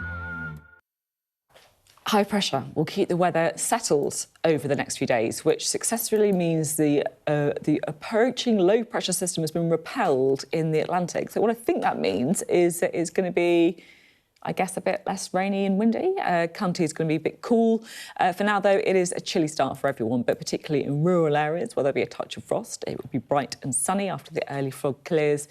The exception will be over northern and eastern Scotland, where it will be mostly cloudy with outbreaks of showery rain. Through the morning, those showers will spread inland, moving through central parts of the country, reaching Wales by the middle of the day. There'll be occasional showers for East Anglia and the southeast too. Temperatures will reach the low teens. It will feel much cooler along North Sea coasts. Showers will tend to die away through the afternoon with some late sunny spells for much of the south and east. Winds will be light, but the breeze will then pick up through the south and southwest. All Clear Travel Insurance proudly sponsors Sky News Weather. We're going to take a quick break. After the break, we're delighted to be joined by Henry Winter. Despite the topics not being to my taste, we'll be talking about all the Premier League actions. We've come to one of Moscow's Cold War bunkers. It was built as a top-secret command centre. Being here really feels like you're stepping back in time. I'm Ivor Bennett, Sky's Moscow correspondent. A show of military might and menace. Courage, bravery and sacrifice will win the day. It's a new subject. They'll learn about combat drones and some how to handle a Kalashnikov. The Kremlin continues to put forward its own version of events, both present and past. There's no mention of the fact that Russia invaded its neighbour.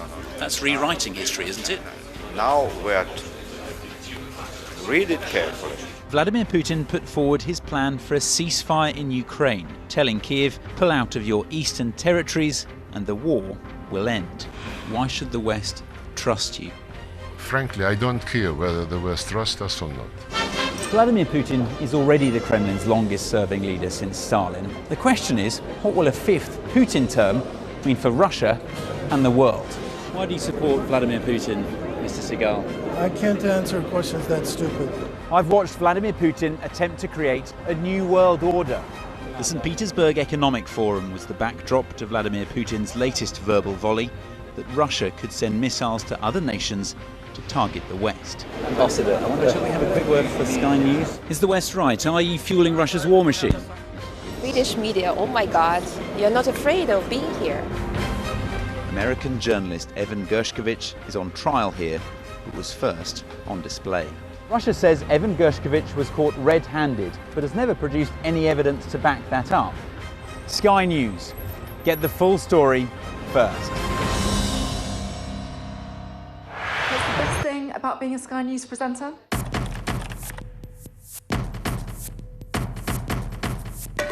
We've done the work and the reading, so you don't have to. Being a Sky News presenter. Hello and welcome. Westminster, the heart of British politics. I'm so sorry about what happened to you. So what on earth is going on? It's not true. Can I tell you what I think? It's really unusual. Mornings with Ridge and Frost. Let's crack on. Let's get started. I urge you not to look away. If Hamas hands the hostages over, they will end this conflict. The world has been watching. Good to see you again. How are you? Did she say how he was? The conditions are awful. The jets were ordered to come back. Historic day here today. How will you respond if India does launch airstrikes? They'll be all out to war. I'm just going to put some body armor on. I'm Yalda Hakim. Well, it was one of those weekends that was absolutely massive when it comes to football and the Premier League, both at the top and the bottom of the table. Manchester City beat Arsenal 2-1, which means the gap is now just 3 points. They've got a game in hand. I mean, I'm doing this rather than Wilf because I have to say it is pretty painful at the minute for Arsenal fans as well.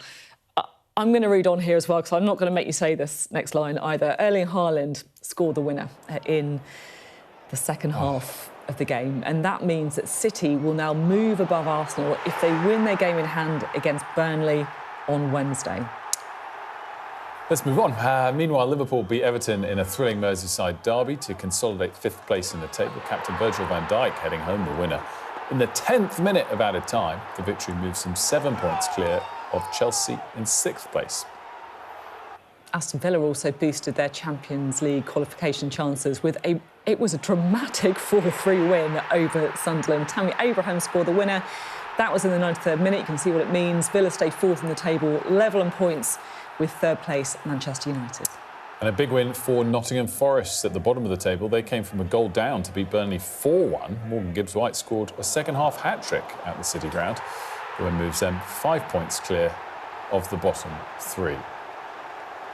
Celtic are through to the Scottish Cup final. They beat St Mirren 6-2 after extra time at Hampden Park. Celtic really ran away with it, though. They scored 4 goals in just 6 minutes.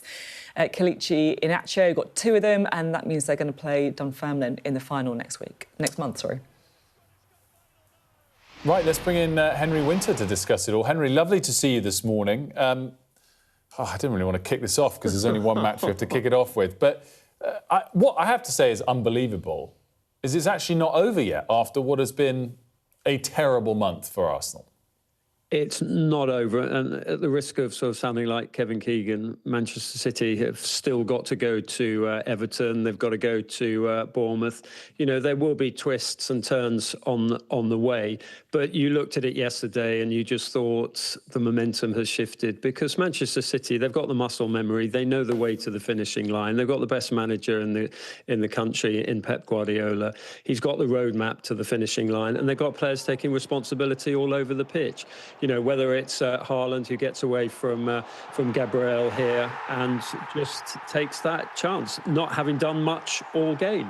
And he's just remarkable. He's going to win the Premier League Golden Boot. He's got a good chance of Footballer of the Year, particularly because we vote also on Sporting Fair Play. And we saw that with his reaction to Gabriel's sort of head push. So, look, all over the pitch, you know, whether it's Gay at the back, Donnarumma in goal, makes a mistake and then sort of redeems himself for the rest of the day.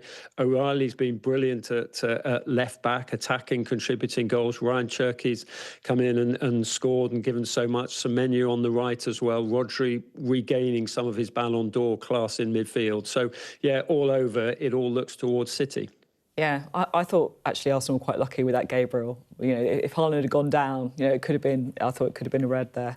I want to ask you, Henry, about the psychology of this and sort of close your ears, Wilf, because, you know, it looked like this was Arsenal's, right? It looked like Man City were out of the picture.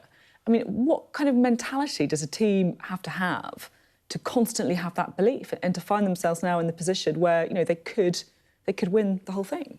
But that's the essence of sport, because you can have the sort of the technical and the tactical and the physical qualities, but so much of it is in the mind. And we've seen that down the years. And you look at this Arsenal team and you can question. I hate this suggestion that they lack bottle. I think if you climb to the top in your profession, you know, whatever profession you're in, you must have an element of an elite mentality.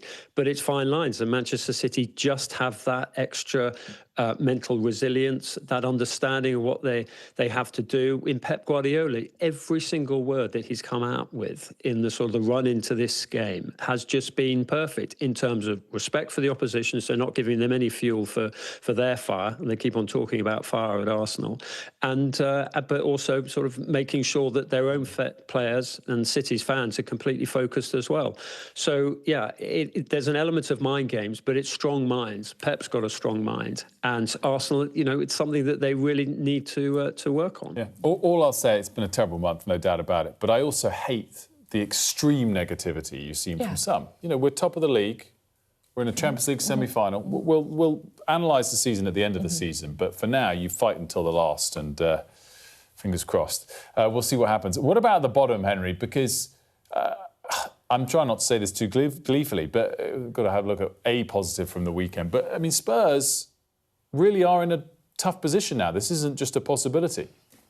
And it's, you know, it's been that way for the last sort of 2-3 weeks, and the players have got to wake up and take responsibility, because they can keep changing the manager, but it's the same group of players who've got them into this troubled situation. Obviously, there's some mitigation in terms of the dreadful luck with injuries they've had this season, but they've still got some pretty decent players. And I thought you saw yesterday or Saturday evening, there was an element of improved, greater intensity. It's good to see Xavi Simons start, fantastic goal.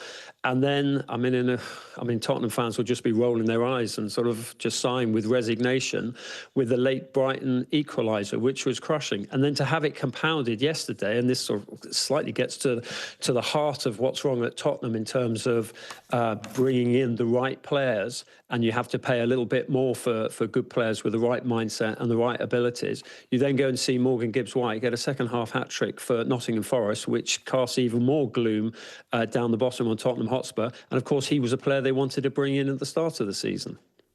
Henry, while we've got you, I can see you're in Leicester, and I just want to talk, if I may, about the Championship for a minute, because, look, Leicester are staring relegation in the face. There's these rumours of a potential points deduction for West Brom as well. How difficult is life for some of these, you know, I mean, these are big clubs, right? These are well-supported big clubs who find themselves in a very, very difficult position. Well, Leicester, it's the 10th anniversary of the 5,000 to 1 fairy tale and winning the Premier League, and they're tumbling down. Look, a lot of that is self-inflicted there. I know what you're getting at, and it's an issue with owners, and you've been fantastic on Sheffield Wednesday and highlighting the issues there. A lot of it is down to the owners who've come into the game. We've got an independent football regulator who can come in and actually check finances as it's ongoing, rather than season to season as the authorities have done it so far. So look, these are huge community assets, these great clubs, historic clubs. You talk about West Brom, you talk about Leicester City, Sheffield Wednesday, you know well. During COVID, they were absolutely vital in terms of they were the sort of the heartbeat of the community and went out and helped people and gave people hope at such a dark time for the country. And we should cherish them and we should protect them. And I mean, West Brom, I mean, it's literally only about £1 million that they are fighting over, and if they get points deduction. But you know what? They've got a good manager there, Morrison, who has rallied the team, and they are fighting, which is fantastic, and the fans will fight. But also, we do need to protect them, because if you lose a football club in the community, and we've seen it in other parts of the country, it's absolutely devastating. Yeah, I agree with everything you said. It's really powerful words from you, Henry, as well, I have to say. Henry, great stuff. Thanks so much for joining us. We really appreciate it. Players, good luck. Good luck. How are you feeling, Wilf? Obviously gutted for the last month, but, you know, it's not over. It's not over. It's not over. It's we not fight over. to the last. And, you know, would we have taken this position a month ago? No. Would we have taken it at the start of the season? Absolutely. And also, maybe Semi-final, it's just going to make the win even sweeter. Thanks. I like that. That's the positive spin. Yeah, exactly. I'm not going to take the Mickey today. It is not a day to take the Mickey. You're dropping your normal journalistic impartiality there to give me the very generous positive spin. Yeah, good to talk to Henry. An awful lot of sports action over the weekend. We're going to be reflecting on the programme, but we're going to return now to our foreign coverage, and coverage in particular of what is happening in the Middle East and Lebanon, where more than 1 million people have been displaced since Israeli forces retaliated to attacks across the border from Iran-aligned Hezbollah. This morning, the IDF warned against people returning to their homes in the south of the country. Let's speak now to Tanya Hatcham. She's Medical Programme Manager for Doctors Without Borders based in Lebanon and joins us now. Thank you so much for joining us, Tanya. Can you tell us just the latest snapshot of how bad the situation is on the ground there? First, good morning, and thank you for having us on your show today in the morning. Generally speaking, we are talking about a ceasefire, but for a specific period of time, which is creating a lot of uncertainties for the population. Since it was announced, people started moving to check on their belongings and if their houses are still intact or not. However, they have came back to their shelters, so a very minority has relocated, but the rest of the people just went back and forth in the last couple of days, which makes it difficult to understand really what tomorrow holds for the population. We hear drones this morning in Lebanon. From a medical perspective and from a humanitarian perspective, as Doctors Without Borders, what we're trying to do is focusing on our operations and the access to the displaced population, and also try to accompany the returnees on their way back if they decide to settle. However, this seems to be a little bit far away. We have positioned ourselves in a couple of hospitals in different locations, and we're collaborating with the Ministry of Health in terms of replenishing and getting prepared for another potential escalation, because it seems that everyone is having their own doubts and reflections towards what might happen in the next days.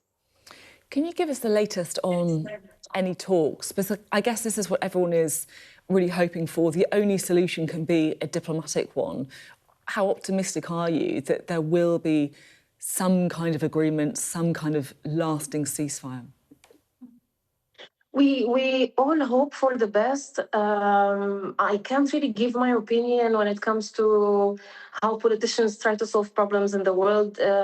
We stay really focused on the people and the needs of the people and the impact on people and health facilities. But what we're witnessing on the ground, that even with the ceasefire, there are still demolishing of the houses in the southern region of Lebanon is still ongoing. People are still afraid. Drones are still in the sky. So I don't know. I mean, I think everyone is waiting for the outcome of the next couple of days in terms of negotiations and political agreements to have a proper ceasefire so that people can feel safe again, which is not the case yet today. Is this an example where the crisis itself in and around the region is making things even worse, even harder? What are supplies of food, for example, like, and how hard is it to get them into the region? Up until now, I think Lebanon as a country has been self-sufficient in terms of having access to food.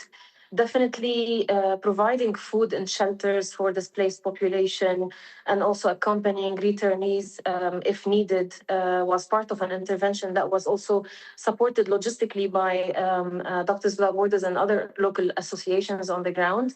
We did not see that as a threat yet. However, if this situation lasts longer, it might become one. Thank you so much. It's so important, of course, to get the story on the ground of exactly what families are going through. So we really appreciate your time on the programme today. Thank you. Now, the Israeli military says it's investigating after one of its soldiers in southern Lebanon was photographed damaging a statue of Jesus.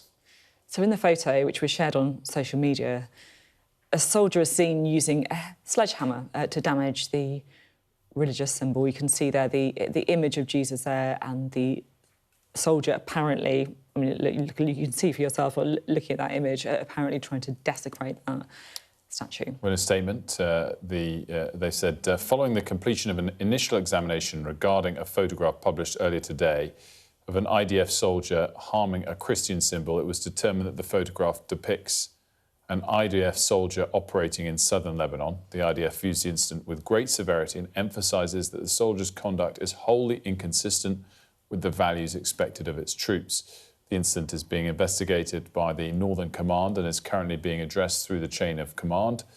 Appropriate measures will be taken against those involved in accordance with the findings. The Foreign Minister added, the damaging of the Christian religious symbol by an IDF soldier in southern Lebanon is grave and disgraceful. I commend the IDF for its statement, for condemning the incident and for conducting an investigation into the matter. I'm confident the necessary strict measures will be taken against whoever carried out this ugly act. This shameful act is completely contrary to our values. Now, 8 children aged between 3 and 11 have been killed in a mass shooting in the US state of Louisiana. Police say that the children, the victims, were attacked at different homes in the town of Shreveport, but it does seem that they were known to the gunman. The gunman killed 7 of his own children and another child, and also shot 2 women who were taken to hospital in critical condition. One was his wife. It's a really tragic story here. The gunman was actually later shot dead by police. It was during a car chase, so the gunman dying, but those children, of course, the lives of those children of the gunman, snuffed out. Lots more still to come here on mornings when we come back from the break. We'll have all of the day's top stories, reaction, of course, to the latest breakdowns on prospects for ceasefire talks between Iran and the US, as well as a further update on the arrests of 2 individuals related to the attempted firebombing of a synagogue.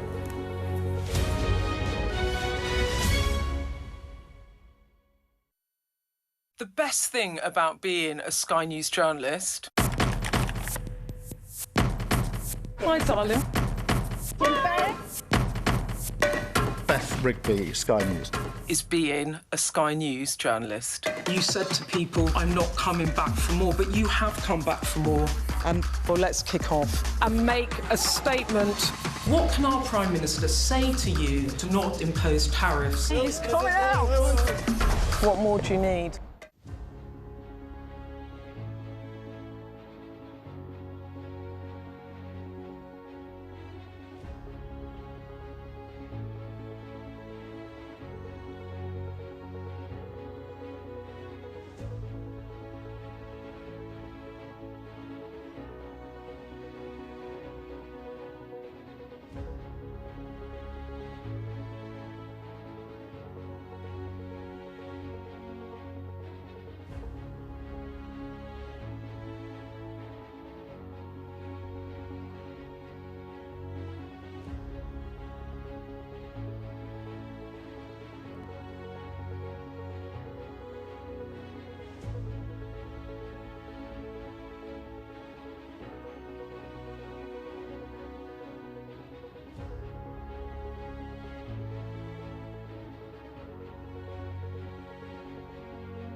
morning, 9 o'clock. Welcome to Mornings with Rich and Frost. Sophie and Wilf, good morning from both of us. Lots ahead.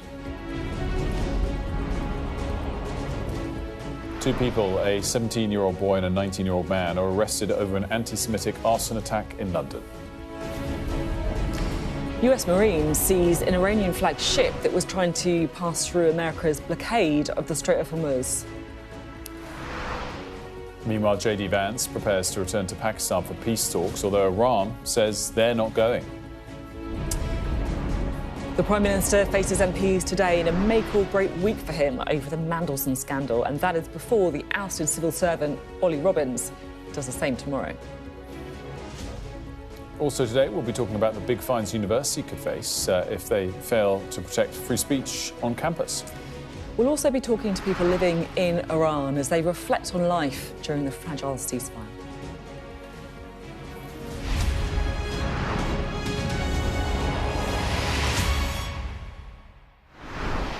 Good morning. Thank you for joining us today. A little bit of breaking news to start off with, because a 17-year-old boy and a 19-year-old man have been arrested. It's over an arson attack at a North London synagogue. Molly joins us now, Molly Malone, to talk us through. So what do we know about this incident? Well, so the background is that we've seen a series of arson attacks recently targeting Jewish property, Jewish premises and Jewish places of worship as well. This one, these arrests relate to this morning, relates to one that happened on Saturday night in Harrow in northwest London at Kenton United Synagogue. It's worth pointing out officers had actually been on patrol because it demanded such that they'd seen so many attacks recently. And it was those officers that spotted damage to a window at this synagogue.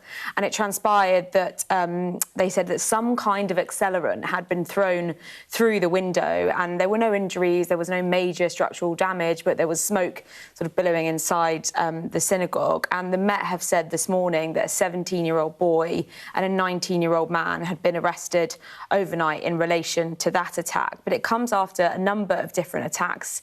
That was the third, actually, just last week. But people will also remember the end of last month, 4 ambulances that were run by a Jewish charity were set on fire in Golders Green. And then on Wednesday, we saw another synagogue targeted. And on Friday, a Jewish building relating to a charity in Hendon. So all of them in a sort of similar proximity in northwest London.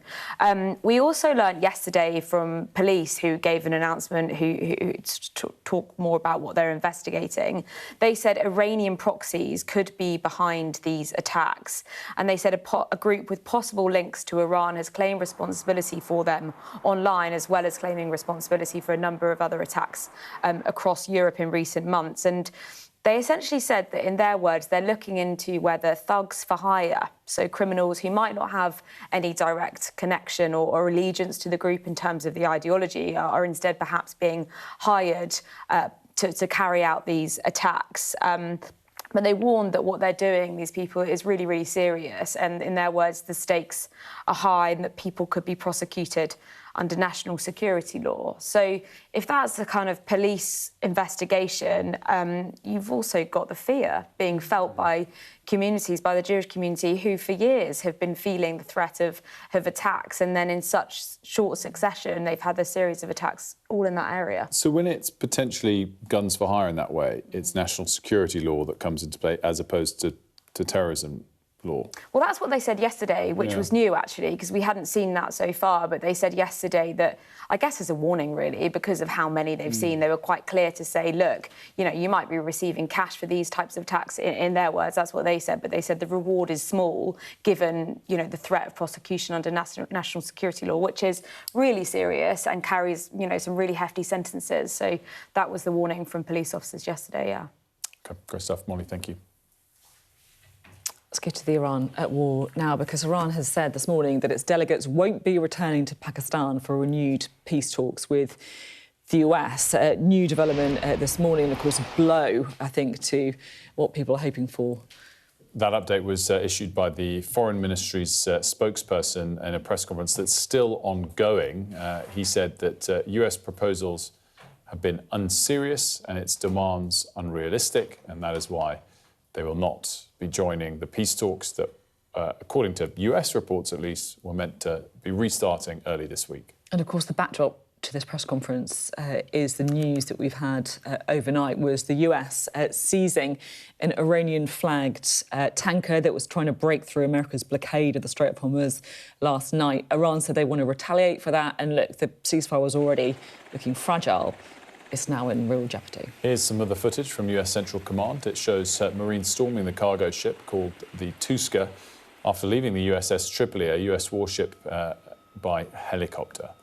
US forces say they issued multiple warnings to the ship over a 6-hour period. We can talk now to Sally Lockwood, who's in Dubai for us. Sally, just your reaction, first of all, I guess, to what we've heard from Iran, saying that they're not going to be attending these talks.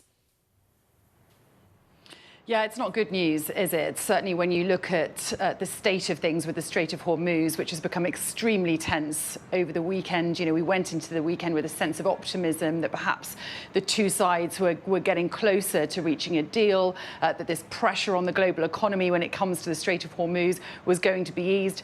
Well, none of that's happened. And certainly in the last hour, those comments from Iran's foreign ministry spokesperson are not encouraging at all. You know, there's a little over 24 hours left of this current ceasefire, and Iran is now saying that they have no plans to attend a second round of talks in Islamabad. That's despite the US delegation apparently going to be in place there by tonight, according to Donald Trump. A very senior delegation led once again by Vice President J.D. Vance, accompanied by Steve Witkoff and Jared Kushner. Well, it seems that they may arrive, but there's absolutely no sign at the moment that the Iranians are going to attend. And certainly those dramatic images released by US Central Command over the weekend showing them essentially seizing this Iranian vessel will have really angered the Iranians. They say that they are going to retaliate, and it's certainly threatening these peace talks, you know, in its entirety at the moment. So we'll have to wait and see how the next day goes. I mean, it really is a case of hours at the moment. The Strait of Hormuz has become quite active in the last 24 hours with that Iranian vessel that travelled here to the region from China, trying to make its way to the port of Bandar Abbas in Iran, in the Strait of Hormuz, when it was essentially attacked by the US Navy, and Marines boarded it and have taken control. Iran has said they are going to retaliate. We know of at least 4 incidents of Iran shooting on commercial vessels in the Strait in the last 24 hours, including a French ship and a British vessel, according to Donald Trump. It's certainly getting very tense indeed. And when you listen to the rhetoric coming out of Washington, it's very escalatory language. Once again, you know, Donald Trump warning Iran, this is your last chance to make a deal. And if you don't, we're going to take out every power plant and bridge in the entire country. No more Mr. Nice Guy, he wrote. You know, we've heard these threats before. This is very similar language to the threats that were being made prior to this two-week ceasefire being called.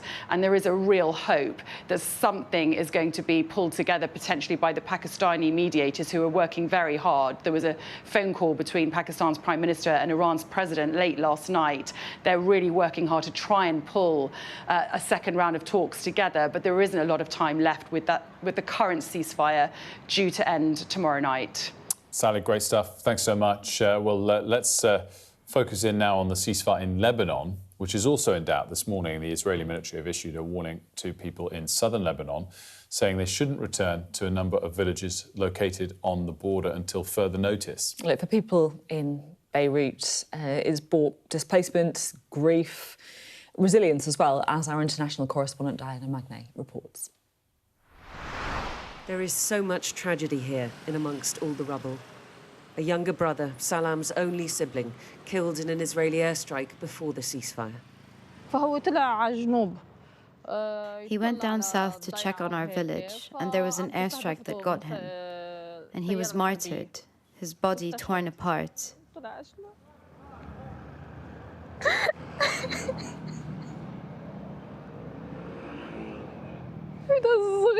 He was so young. My young brother is gone.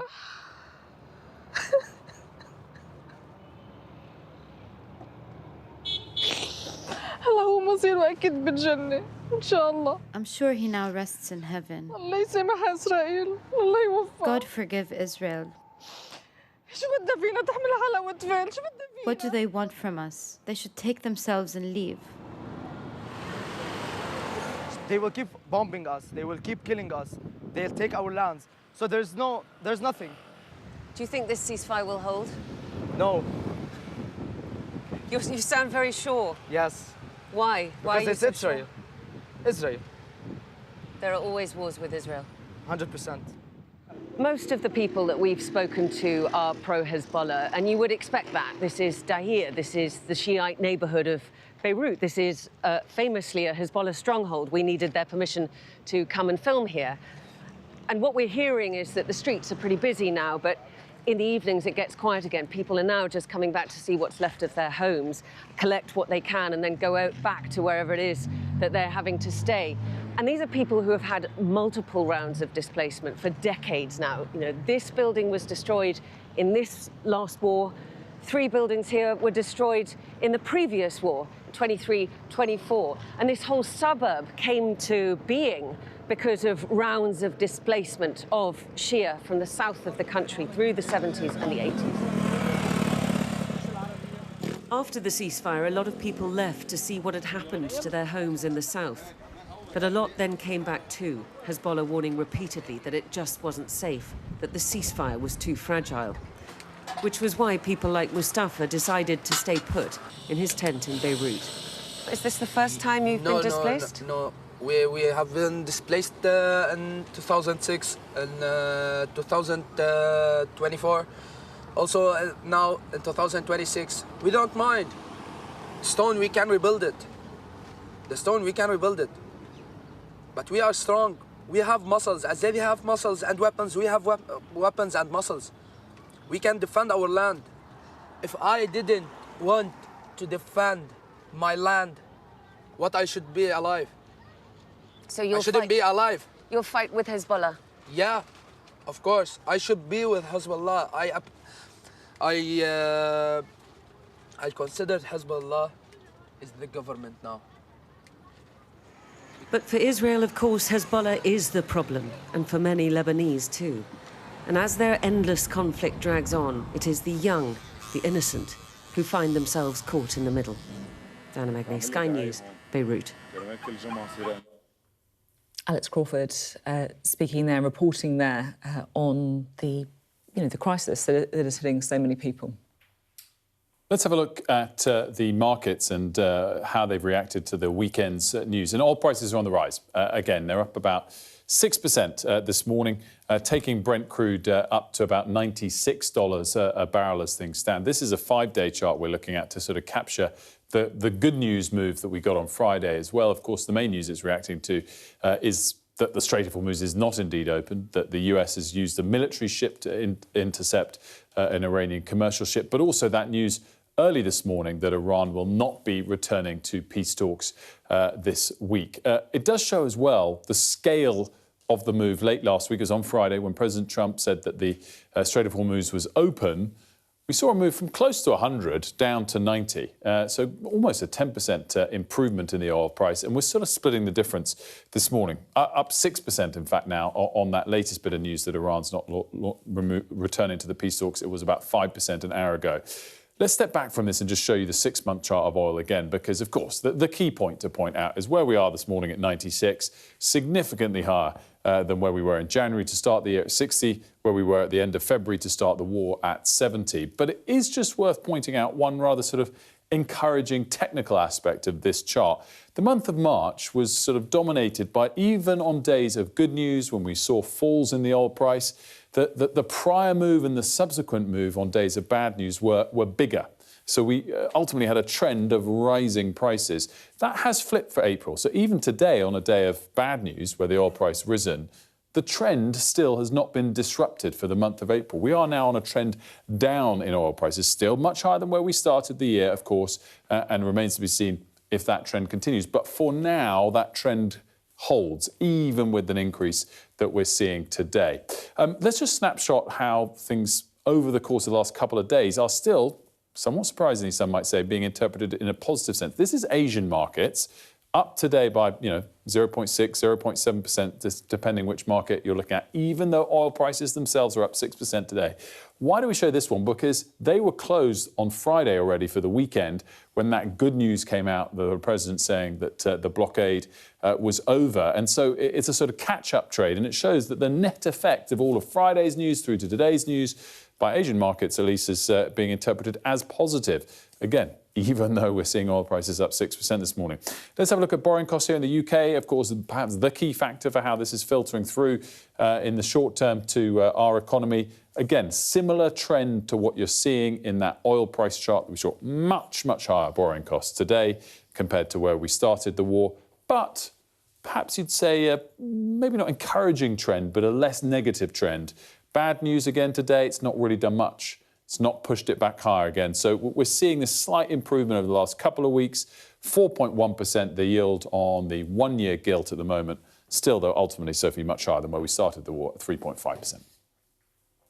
Now to domestic politics, because the Prime Minister, 3:30 today, is going to be talking to MPs, trying to, I guess, explain himself and explain the situation over the latest Peter Mandelson revelations, which is saying that he failed security vetting. Let's find out a bit more, shall we? We're joined now by Lucy McDade. So what are we expecting to hear from the Prime Minister? Well, we've had some pitch rolling over the weekend about what we're likely to hear. The Prime Minister says that he will come in front of MPs today and get the record straight, give them the facts that he says until early last week he wasn't aware of. As you say, this is all about the fact that it is now being revealed Peter Mandelson failed top security vetting, but was given the job anyway. I mean, in fact, and you've pointed this out this morning, Sophie, he was publicly announced in the role as the top diplomat in Washington and then went on to fail the security vetting. We've seen allies of Ollie Robbins. Ollie Robbins is the top civil servant in the Foreign Office who's lost his job in the past few days because of this. The government, to put it in very simple terms, has really thrown him under the bus and said that it was his responsibility to tell the Prime Minister that this man had failed security vetting. We're seeing a real war break out between the two. Downing Street on the one hand saying the Prime Minister didn't know, the Foreign Office saying it isn't their legal duty to tell them. So it's up to MPs now to make the decision if they believe the Prime Minister. I mean, it's going to be really interesting, particularly when Ollie Robbins speaks in front of Parliament tomorrow. Yeah. I mean, unless he comes out with something really outlandish to say, I did tell them, and they are now pretending that I didn't, which I think no one really expects. It's a sort of grey area in the middle that we're kind of arguing about. Then how incremental is this to Keir Starmer? Because I guess what I'm saying is, hasn't the Peter Mandelson affair already damaged his standing so significantly that, yeah, this is a problem. It's back on the front pages again, but it's not new information, per se, in most people's minds across the country. I know what you're saying. Funnily enough, actually, one MP has just texted me saying that tomorrow is more important than today.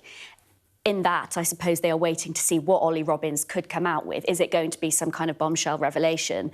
But the reason why this is such a big problem for the Prime Minister is because of that, because it's a distraction, because this decision to appoint Peter Mandelson has become the defining decision of his premiership in Number 10. And he already had to apologise for appointing Peter Mandelson because of his links with Jeffrey Epstein.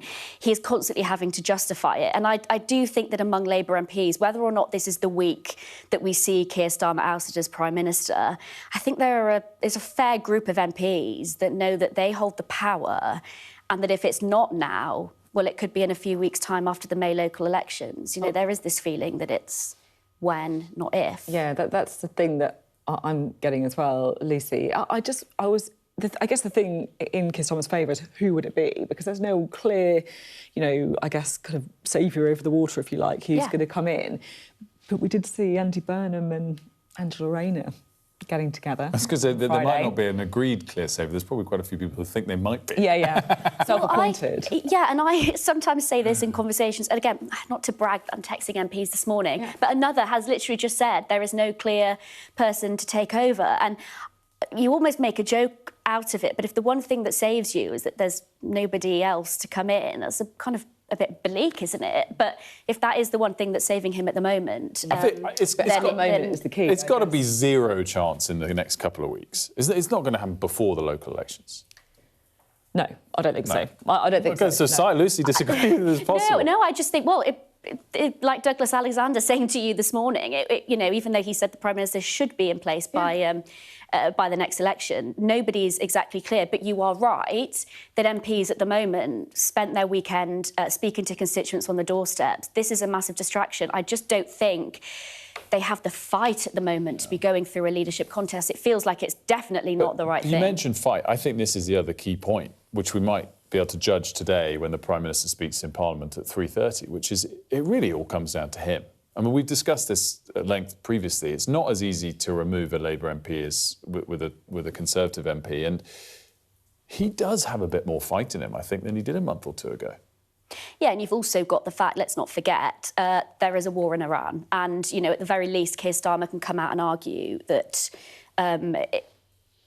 it is completely the wrong time because of the cost of living impact that it's having here, because of, you know, meetings that the government are having all the time about how they can help people with energy bills. Things like that means that maybe we just cannot afford to replace one leader with another at the moment. We're getting told off because we've gone over, but this, I think, shows... No, it's not your fault. Nobody's telling me to be quiet. Yeah, no, I know. It was because it's on us. Like, we're asking you too many questions. You know what I love so much about fault, Lucy? basically. Is she apologised there. You didn't need to apologise. Yes, it was definitely our fault, not yours. But I think it shows how much we enjoy the politics, right? There's an awful lot to discuss today. Lucy, thanks very much. We'll get the take of the Tories next. We'll be right back.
We're trying to see as much as we can. We're in an area that's just been reclaimed.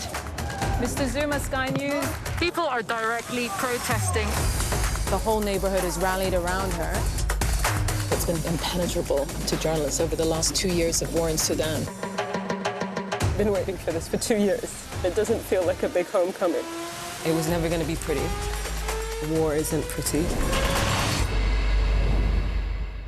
What's the best thing about being a Sky News presenter? Perfect. Let's bring you some breaking news. Being a Sky News presenter. I began by asking... Thank you so much. ...trusting us to tell her story. The battle for number 10. Sky News has been given exclusive access. Let me give you a sneak peek. It was the day those present would never forget. Why did you decide to open up and tell your story? Hello again. Now, in California, 3 people have been jailed for insurance fraud. We wouldn't normally report the story, but bear with us, because there is a reason. They claimed their cars were damaged by a bear, but this is the CCTV footage that they obtained.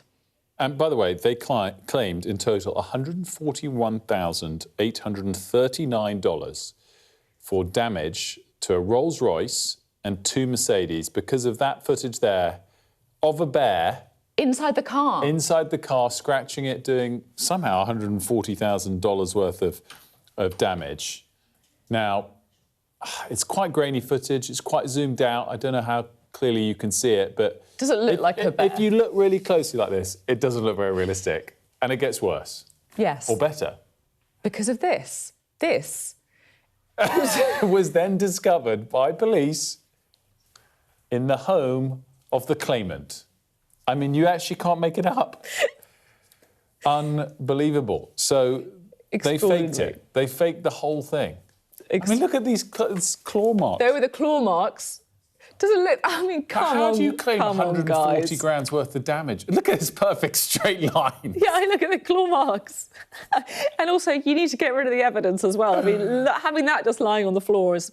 The department called the investigation Operation Bear Claw, by the way, which I quite enjoyed as well. Operation Bear Claw, I like it. I mean, they were looking for a bit of a clawback for their funds. That's a good one. It's very good. I like that one, Will. Well, we'll, of course, bring you up to speed on any other bear-related false insurance claims throughout the programme. Or other animals. And other animals also available too. In the meantime, we're going to go back to one of our lead stories today, which is the Prime Minister, of course, appearing in front of MPs at 3:30 p.m. Today to talk about Peter Mandelson, who we knew what and when. And joining us to discuss that a bit further is Kevin Hollinrake, who is the chairman of the Conservative Party. So Kevin Badenoch's called for Keir Starmer to resign. Why? Good morning. Because he's not fit for office. He's either lied to Parliament and the public, or he's been recklessly negligent. Either one of those things disqualifies him to have the most important job in our country in terms of being the Prime Minister. So we think he should resign. So we're going to hear from Sir Ollie Robbins tomorrow. But if he didn't tell Number 10 about Peter Mandelson failing the vetting, and it does seem from the reporting that, you know, that is true, unless he says something vastly different tomorrow, Keir Starmer can't really be blamed for misleading the House, can he? It wasn't a willful misleading of the House. Do you accept that? No, I don't, actually. I mean, Peter Mandelson, he's got form, hasn't he? He's a wrong and right from the start in terms of, you know, he's had to resign from office a number of occasions previously. Apparently, when in the questioning from Kemi Badenoch, he revealed to Parliament in a breathtaking moment that he knew the continued relationship with Epstein when he appointed him. He obviously also knew about his links to China and Russia through his company. All these things were there. All these things were public. And now Keir Starmer is saying, just blaming everybody else, including his civil servants. Just to jump in, because, look, you know, I think everyone would agree that the appointment of Peter Mandelson was a catastrophe for many of the reasons that you've outlined just there. But all of that stuff that you've just said, we knew already. This is something else. This is the fact that Peter Mandelson failed the vetting, but Keir Starmer did not know about that, right? That's what we're told. We've got no reason to believe that that's not the case. So nothing's changed, has it? My God. I mean, this all came to light in September, really, when Kemi Badenoch pressed him at Prime Minister's questions about Mandelson. That is 6 months ago. Why wouldn't the Prime Minister, if he was fit for office, go into all the detail himself, what exactly was known at the time? Because, again, we forced him to reveal all information through a parliamentary process called the humble address, and yet still we haven't seen that information. To think this now, Keir Starmer can say, oh, my God, I didn't know all this stuff. I mean, the man's not fit for office. I mean, and now, of course, having said when in opposition, when he was so sanctimonious about everything and everybody, saying he would always carry the can for his staff when they make mistakes, that's the opposite of what happens. He's now sacked Chris Wormold, who was Cabinet Secretary. He's sacked Morgan McSweeney, who was his Chief of Staff. And now he's sacked Ollie Robbins, who is the Permanent Secretary in the Foreign Office, despite the fact it's quite clear in Ollie Robbins' evidence to the Select Committee that he was told to appoint Mandelson at all costs. And now Starmer blames everybody else. It's simply not plausible. You've got experience deposing leaders. Do you think people want to go back to that merry-go-round? I mean, not personal experience, because I think it's important to be loyal to your Prime Minister. But this is about Starmer himself. He should resign. This isn't about him being kicked out by his backbenchers. He should have the integrity, the honesty to hold his hands up and say, I made a mistake, a serious mistake, which has implications for national security. I therefore am going to take responsibility and resign. That's what should happen now. I guess it is important to reflect on what history tells us as well, though, because, I guess for many people, and this is a serious point here, it's not like a party political point, the constant changing of the Conservative leaders led to instability, right? Whatever the rights or wrongs. And I guess what allies of Keir Starmer would say is look at the international situation now with the Middle East, look at the cost of living crisis staring people in the face. Right now, we need stability. Any change of leader, right or wrong, however it's done, is by its nature destabilising. Do you accept that? Well, I get your point, but I think the instability we are seeing is caused by Keir Starmer. I mean, the reality is you make it the most important things, you're right to say, the citizens of this country, the cost of living crisis, the issues we have in the Middle East, our defence strategy, but all those things are being put at risk by the Prime Minister because he's not a strong leader and won't take the decisions he needs to take. For example, on the cost of living crisis, he could scrap the intended increase in fuel duty, which fuel duty for 15 years. He could implement our cheap power plan, which would cut the cost of energy for households and businesses by 20% overnight. And he could start drilling in the North Sea. All those things he could do now. He could publish his defence investment plan, which is crucial to the defence of the realm. He hasn't done that. It's months overdue. So there comes to a point when the Prime Minister himself has to carry the can for this stuff, and we need a leader who can take the right decisions in the interest of the country, and Keir Starmer's not that person. Kevin Honrake, thank you very much indeed. Pleasure, thank you. We're going to take a quick break. When we come back, we'll be talking about all of the latest movements in the Middle East and domestically as well with Lord Darroch, former ambassador, of course, to the US.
We're trying to see as much as we can.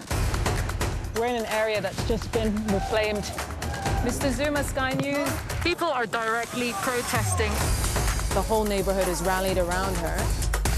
It's been impenetrable to journalists over the last 2 years of war in Sudan. I've been waiting for this for 2 years. It doesn't feel like a big homecoming. It was never going to be pretty. War isn't pretty. What's the best thing about being a Sky News presenter? Perfect. Let's bring you some breaking news. Being a Sky News presenter. I began by asking, thank you so much, trusting us to tell her story. The battle for number 10. Sky News has been given exclusive access. Let me give you a sneak peek. It was the day those present would never forget. Why did you decide to open up and tell your story?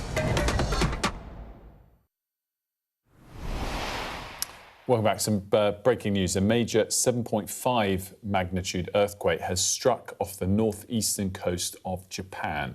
So there's also been a warning of a tsunami. So this is from the meteorological agency there in Japan. A tsunami as high as 3 metres could now happen following the quake. You can see where it struck there on the map. It was just off the east coast of Hokkaido. The bullet train, the kind of famous Japanese bullet train, has halted all operations in that area after the earthquake, and of course residents have been warned to evacuate coastal areas immediately as a result of that tsunami warning.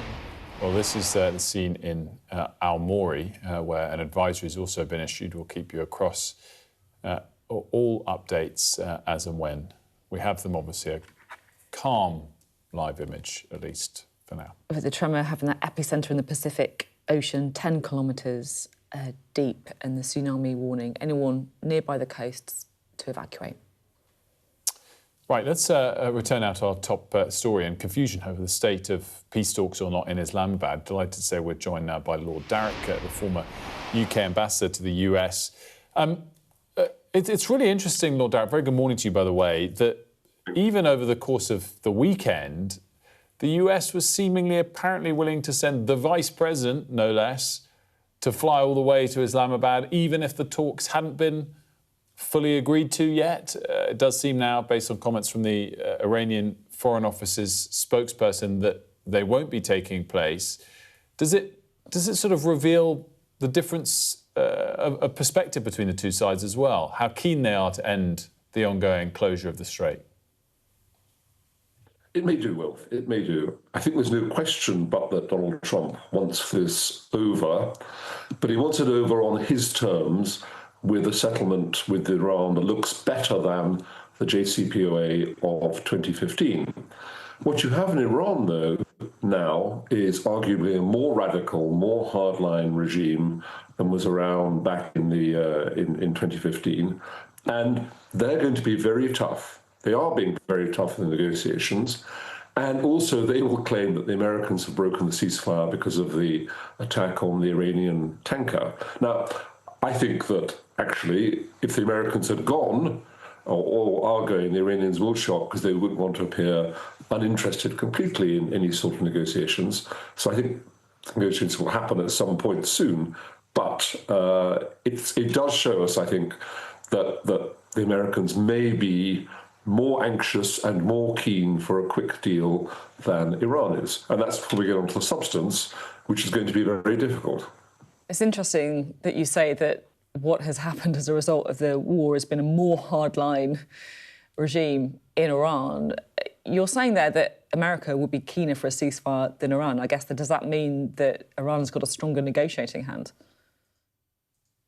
I think that what has happened with the Iranian action, and it is so far a successful action from their point of view in the Strait of Hormuz, has given them the view that this is potentially a key future deterrent for them. In other words, that if there are any threats to attack Iran in future, then they will respond by threatening to close the Strait of Hormuz. So what's happened has given them, in a sense, a new extra negotiating tool. And more generally, I think Trump needs an end to this war because he's worried about the cost of petrol, the cost of gas in America. He's worried about the impact on inflation. He's got the midterms coming up. The majority of the American people don't like this war and want out. So it's bad for him at the moment, and his opinion poll ratings are now below 40%, which is really, really bad. So yes, he wants an end to it, but he wants to be able to claim a complete victory, because that's what Donald Trump likes to deliver. It's interesting that you list those factors, because do you think he really does care that much about the price of gas at the pump and his prospects in the midterms? It's not like he personally is on the ballot again. And that final point you mentioned of total victory in Iran, maybe that is something he's willing to gamble for more than others might. Yeah, it's a fair question, Wilf. And there is, because this is his final term, there is a sense that Trump, feels above all of this, above mere American politics. As you say, he's not actually on the ballot paper in the midterms. And he's looking, I think, at his place in history, and he's looking to do things before the end of this term, before 2028. But this is a man with an incomparably vast ego. And the fact is, he lost the midterms back in 2018 when I was there very badly. And he was really personally wounded by that because, like it or not, even though he's not on the ballot paper, it is a kind of referendum on his reputation and his achievements and how he's doing. And he will hate the idea, especially in the second term, that from the midterms onwards, 2026, end of 2026 onwards, he is a lame duck who is in a way failing in front of the American people. So it matters to him, but it doesn't matter to him quite as much as it might matter to everyone else, because there is a sense in which he thinks he's above all this. Can I ask about the substance of the talks between Iran and the US? What are the main sticking points, the main hurdles to get over for any kind of lasting peace? Yeah, I think there's 3 points here, Sophie. The first one is, it sounds like from reports coming out that the big problem is the Iranian nuclear program. Now, that's no surprise. If you go back to the JCPOA of 2015, it's quite instructive. The Iranians agreed then to limit their holdings of highly enriched uranium to about 300 kilograms. And, they've got 450 at the moment, reported to have that. And I don't think they'll want to go down to zero.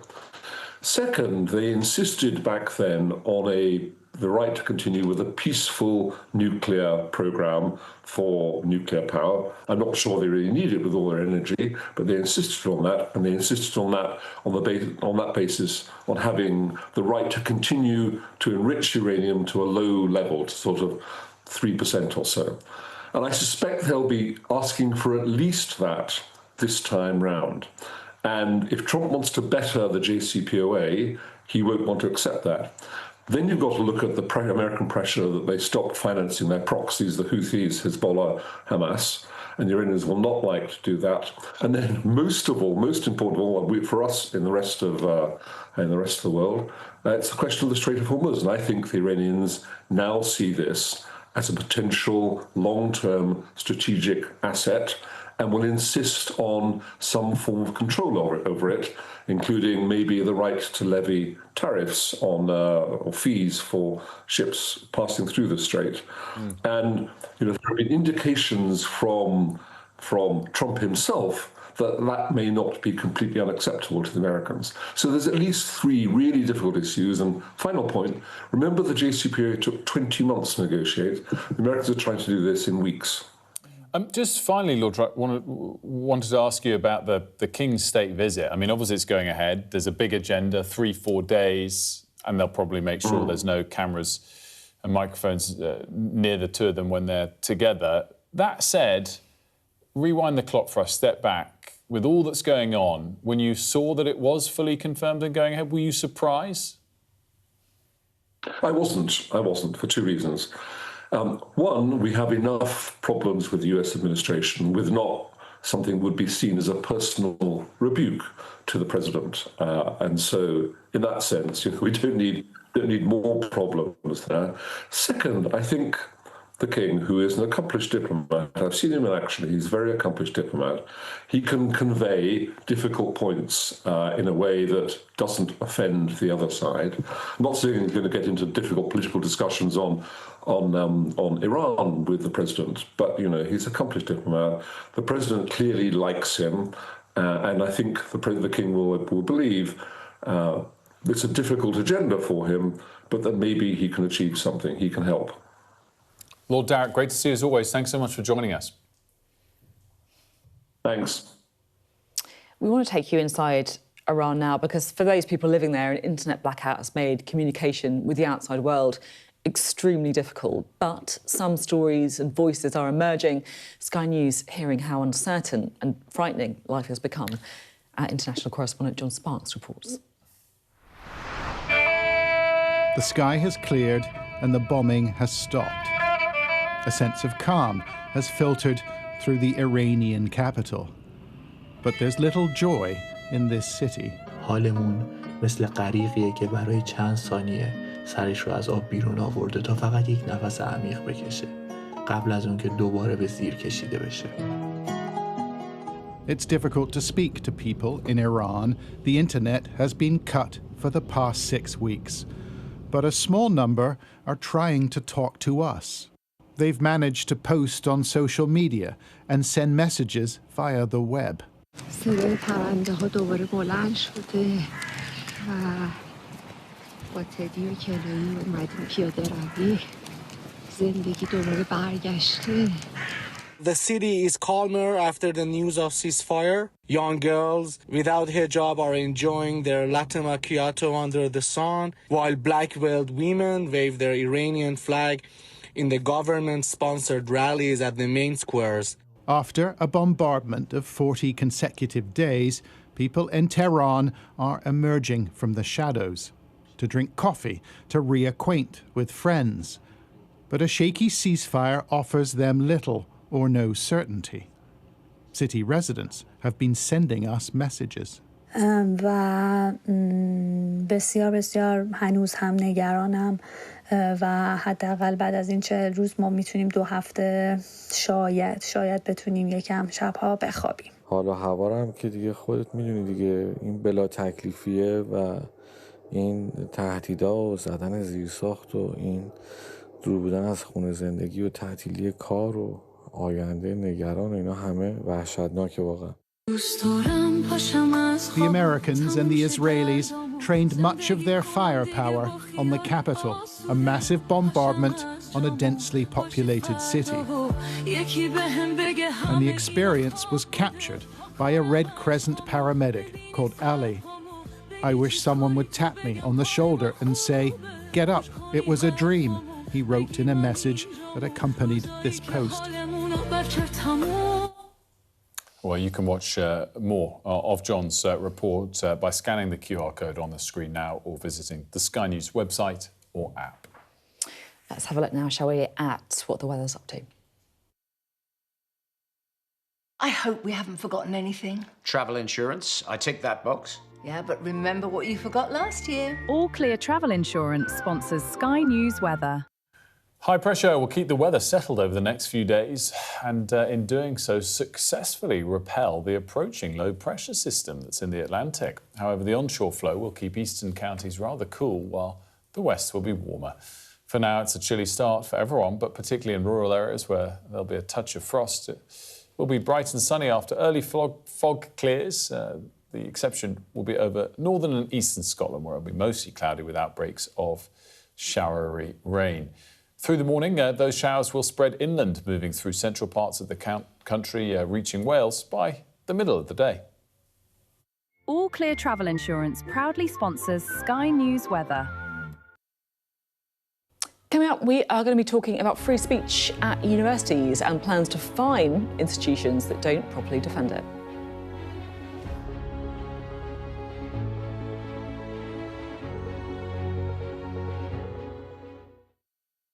With respect, Minister, answer the question. It's you. Hello and welcome. I'm Cathy Newman. So could the outcome of these elections be manipulated? New me, new show, new furniture. Hard news needs a hard chair. I feel like I'm in therapy. Oh, there's room for 2 on this one. Do you think people will take me seriously with my feet up? Sorry, madam, but we're closing now. Oh, sorry. Sofa sorted. Let's get this show on the road.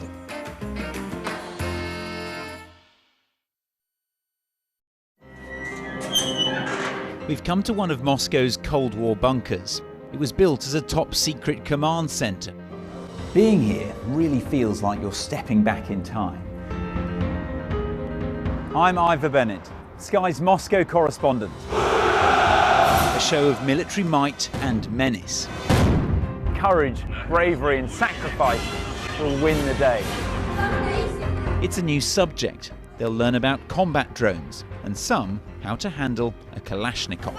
The Kremlin continues to put forward its own version of events, both present and past. There's no mention of the fact that Russia invaded its neighbour. That's rewriting history, isn't it? Now we have to read it carefully. Vladimir Putin put forward his plan for a ceasefire in Ukraine, telling Kiev, pull out of your eastern territories and the war will end. Why should the West trust you? Frankly, I don't care whether the West trusts us or not. Vladimir Putin is already the Kremlin's longest-serving leader since Stalin. The question is, what will a fifth Putin term mean for Russia and the world? Why do you support Vladimir Putin, Mr. Segal? I can't answer questions that stupid. I've watched Vladimir Putin attempt to create a new world order.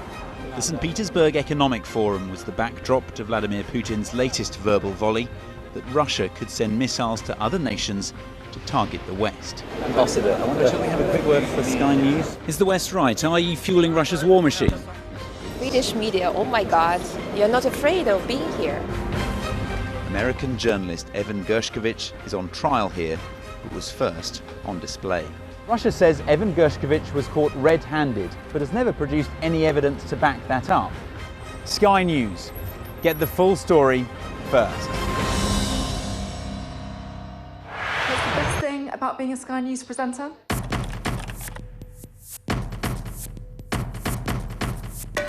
We've done the work and the reading, so you don't have to. Being a Sky News presenter. Hello and welcome. Westminster, the heart of British politics. I'm so sorry about what happened to you. So what on earth is going on? It's not true. Can I tell you what I think? It's really unusual. Mornings with Rich and Frost. Let's crack on. Let's get started.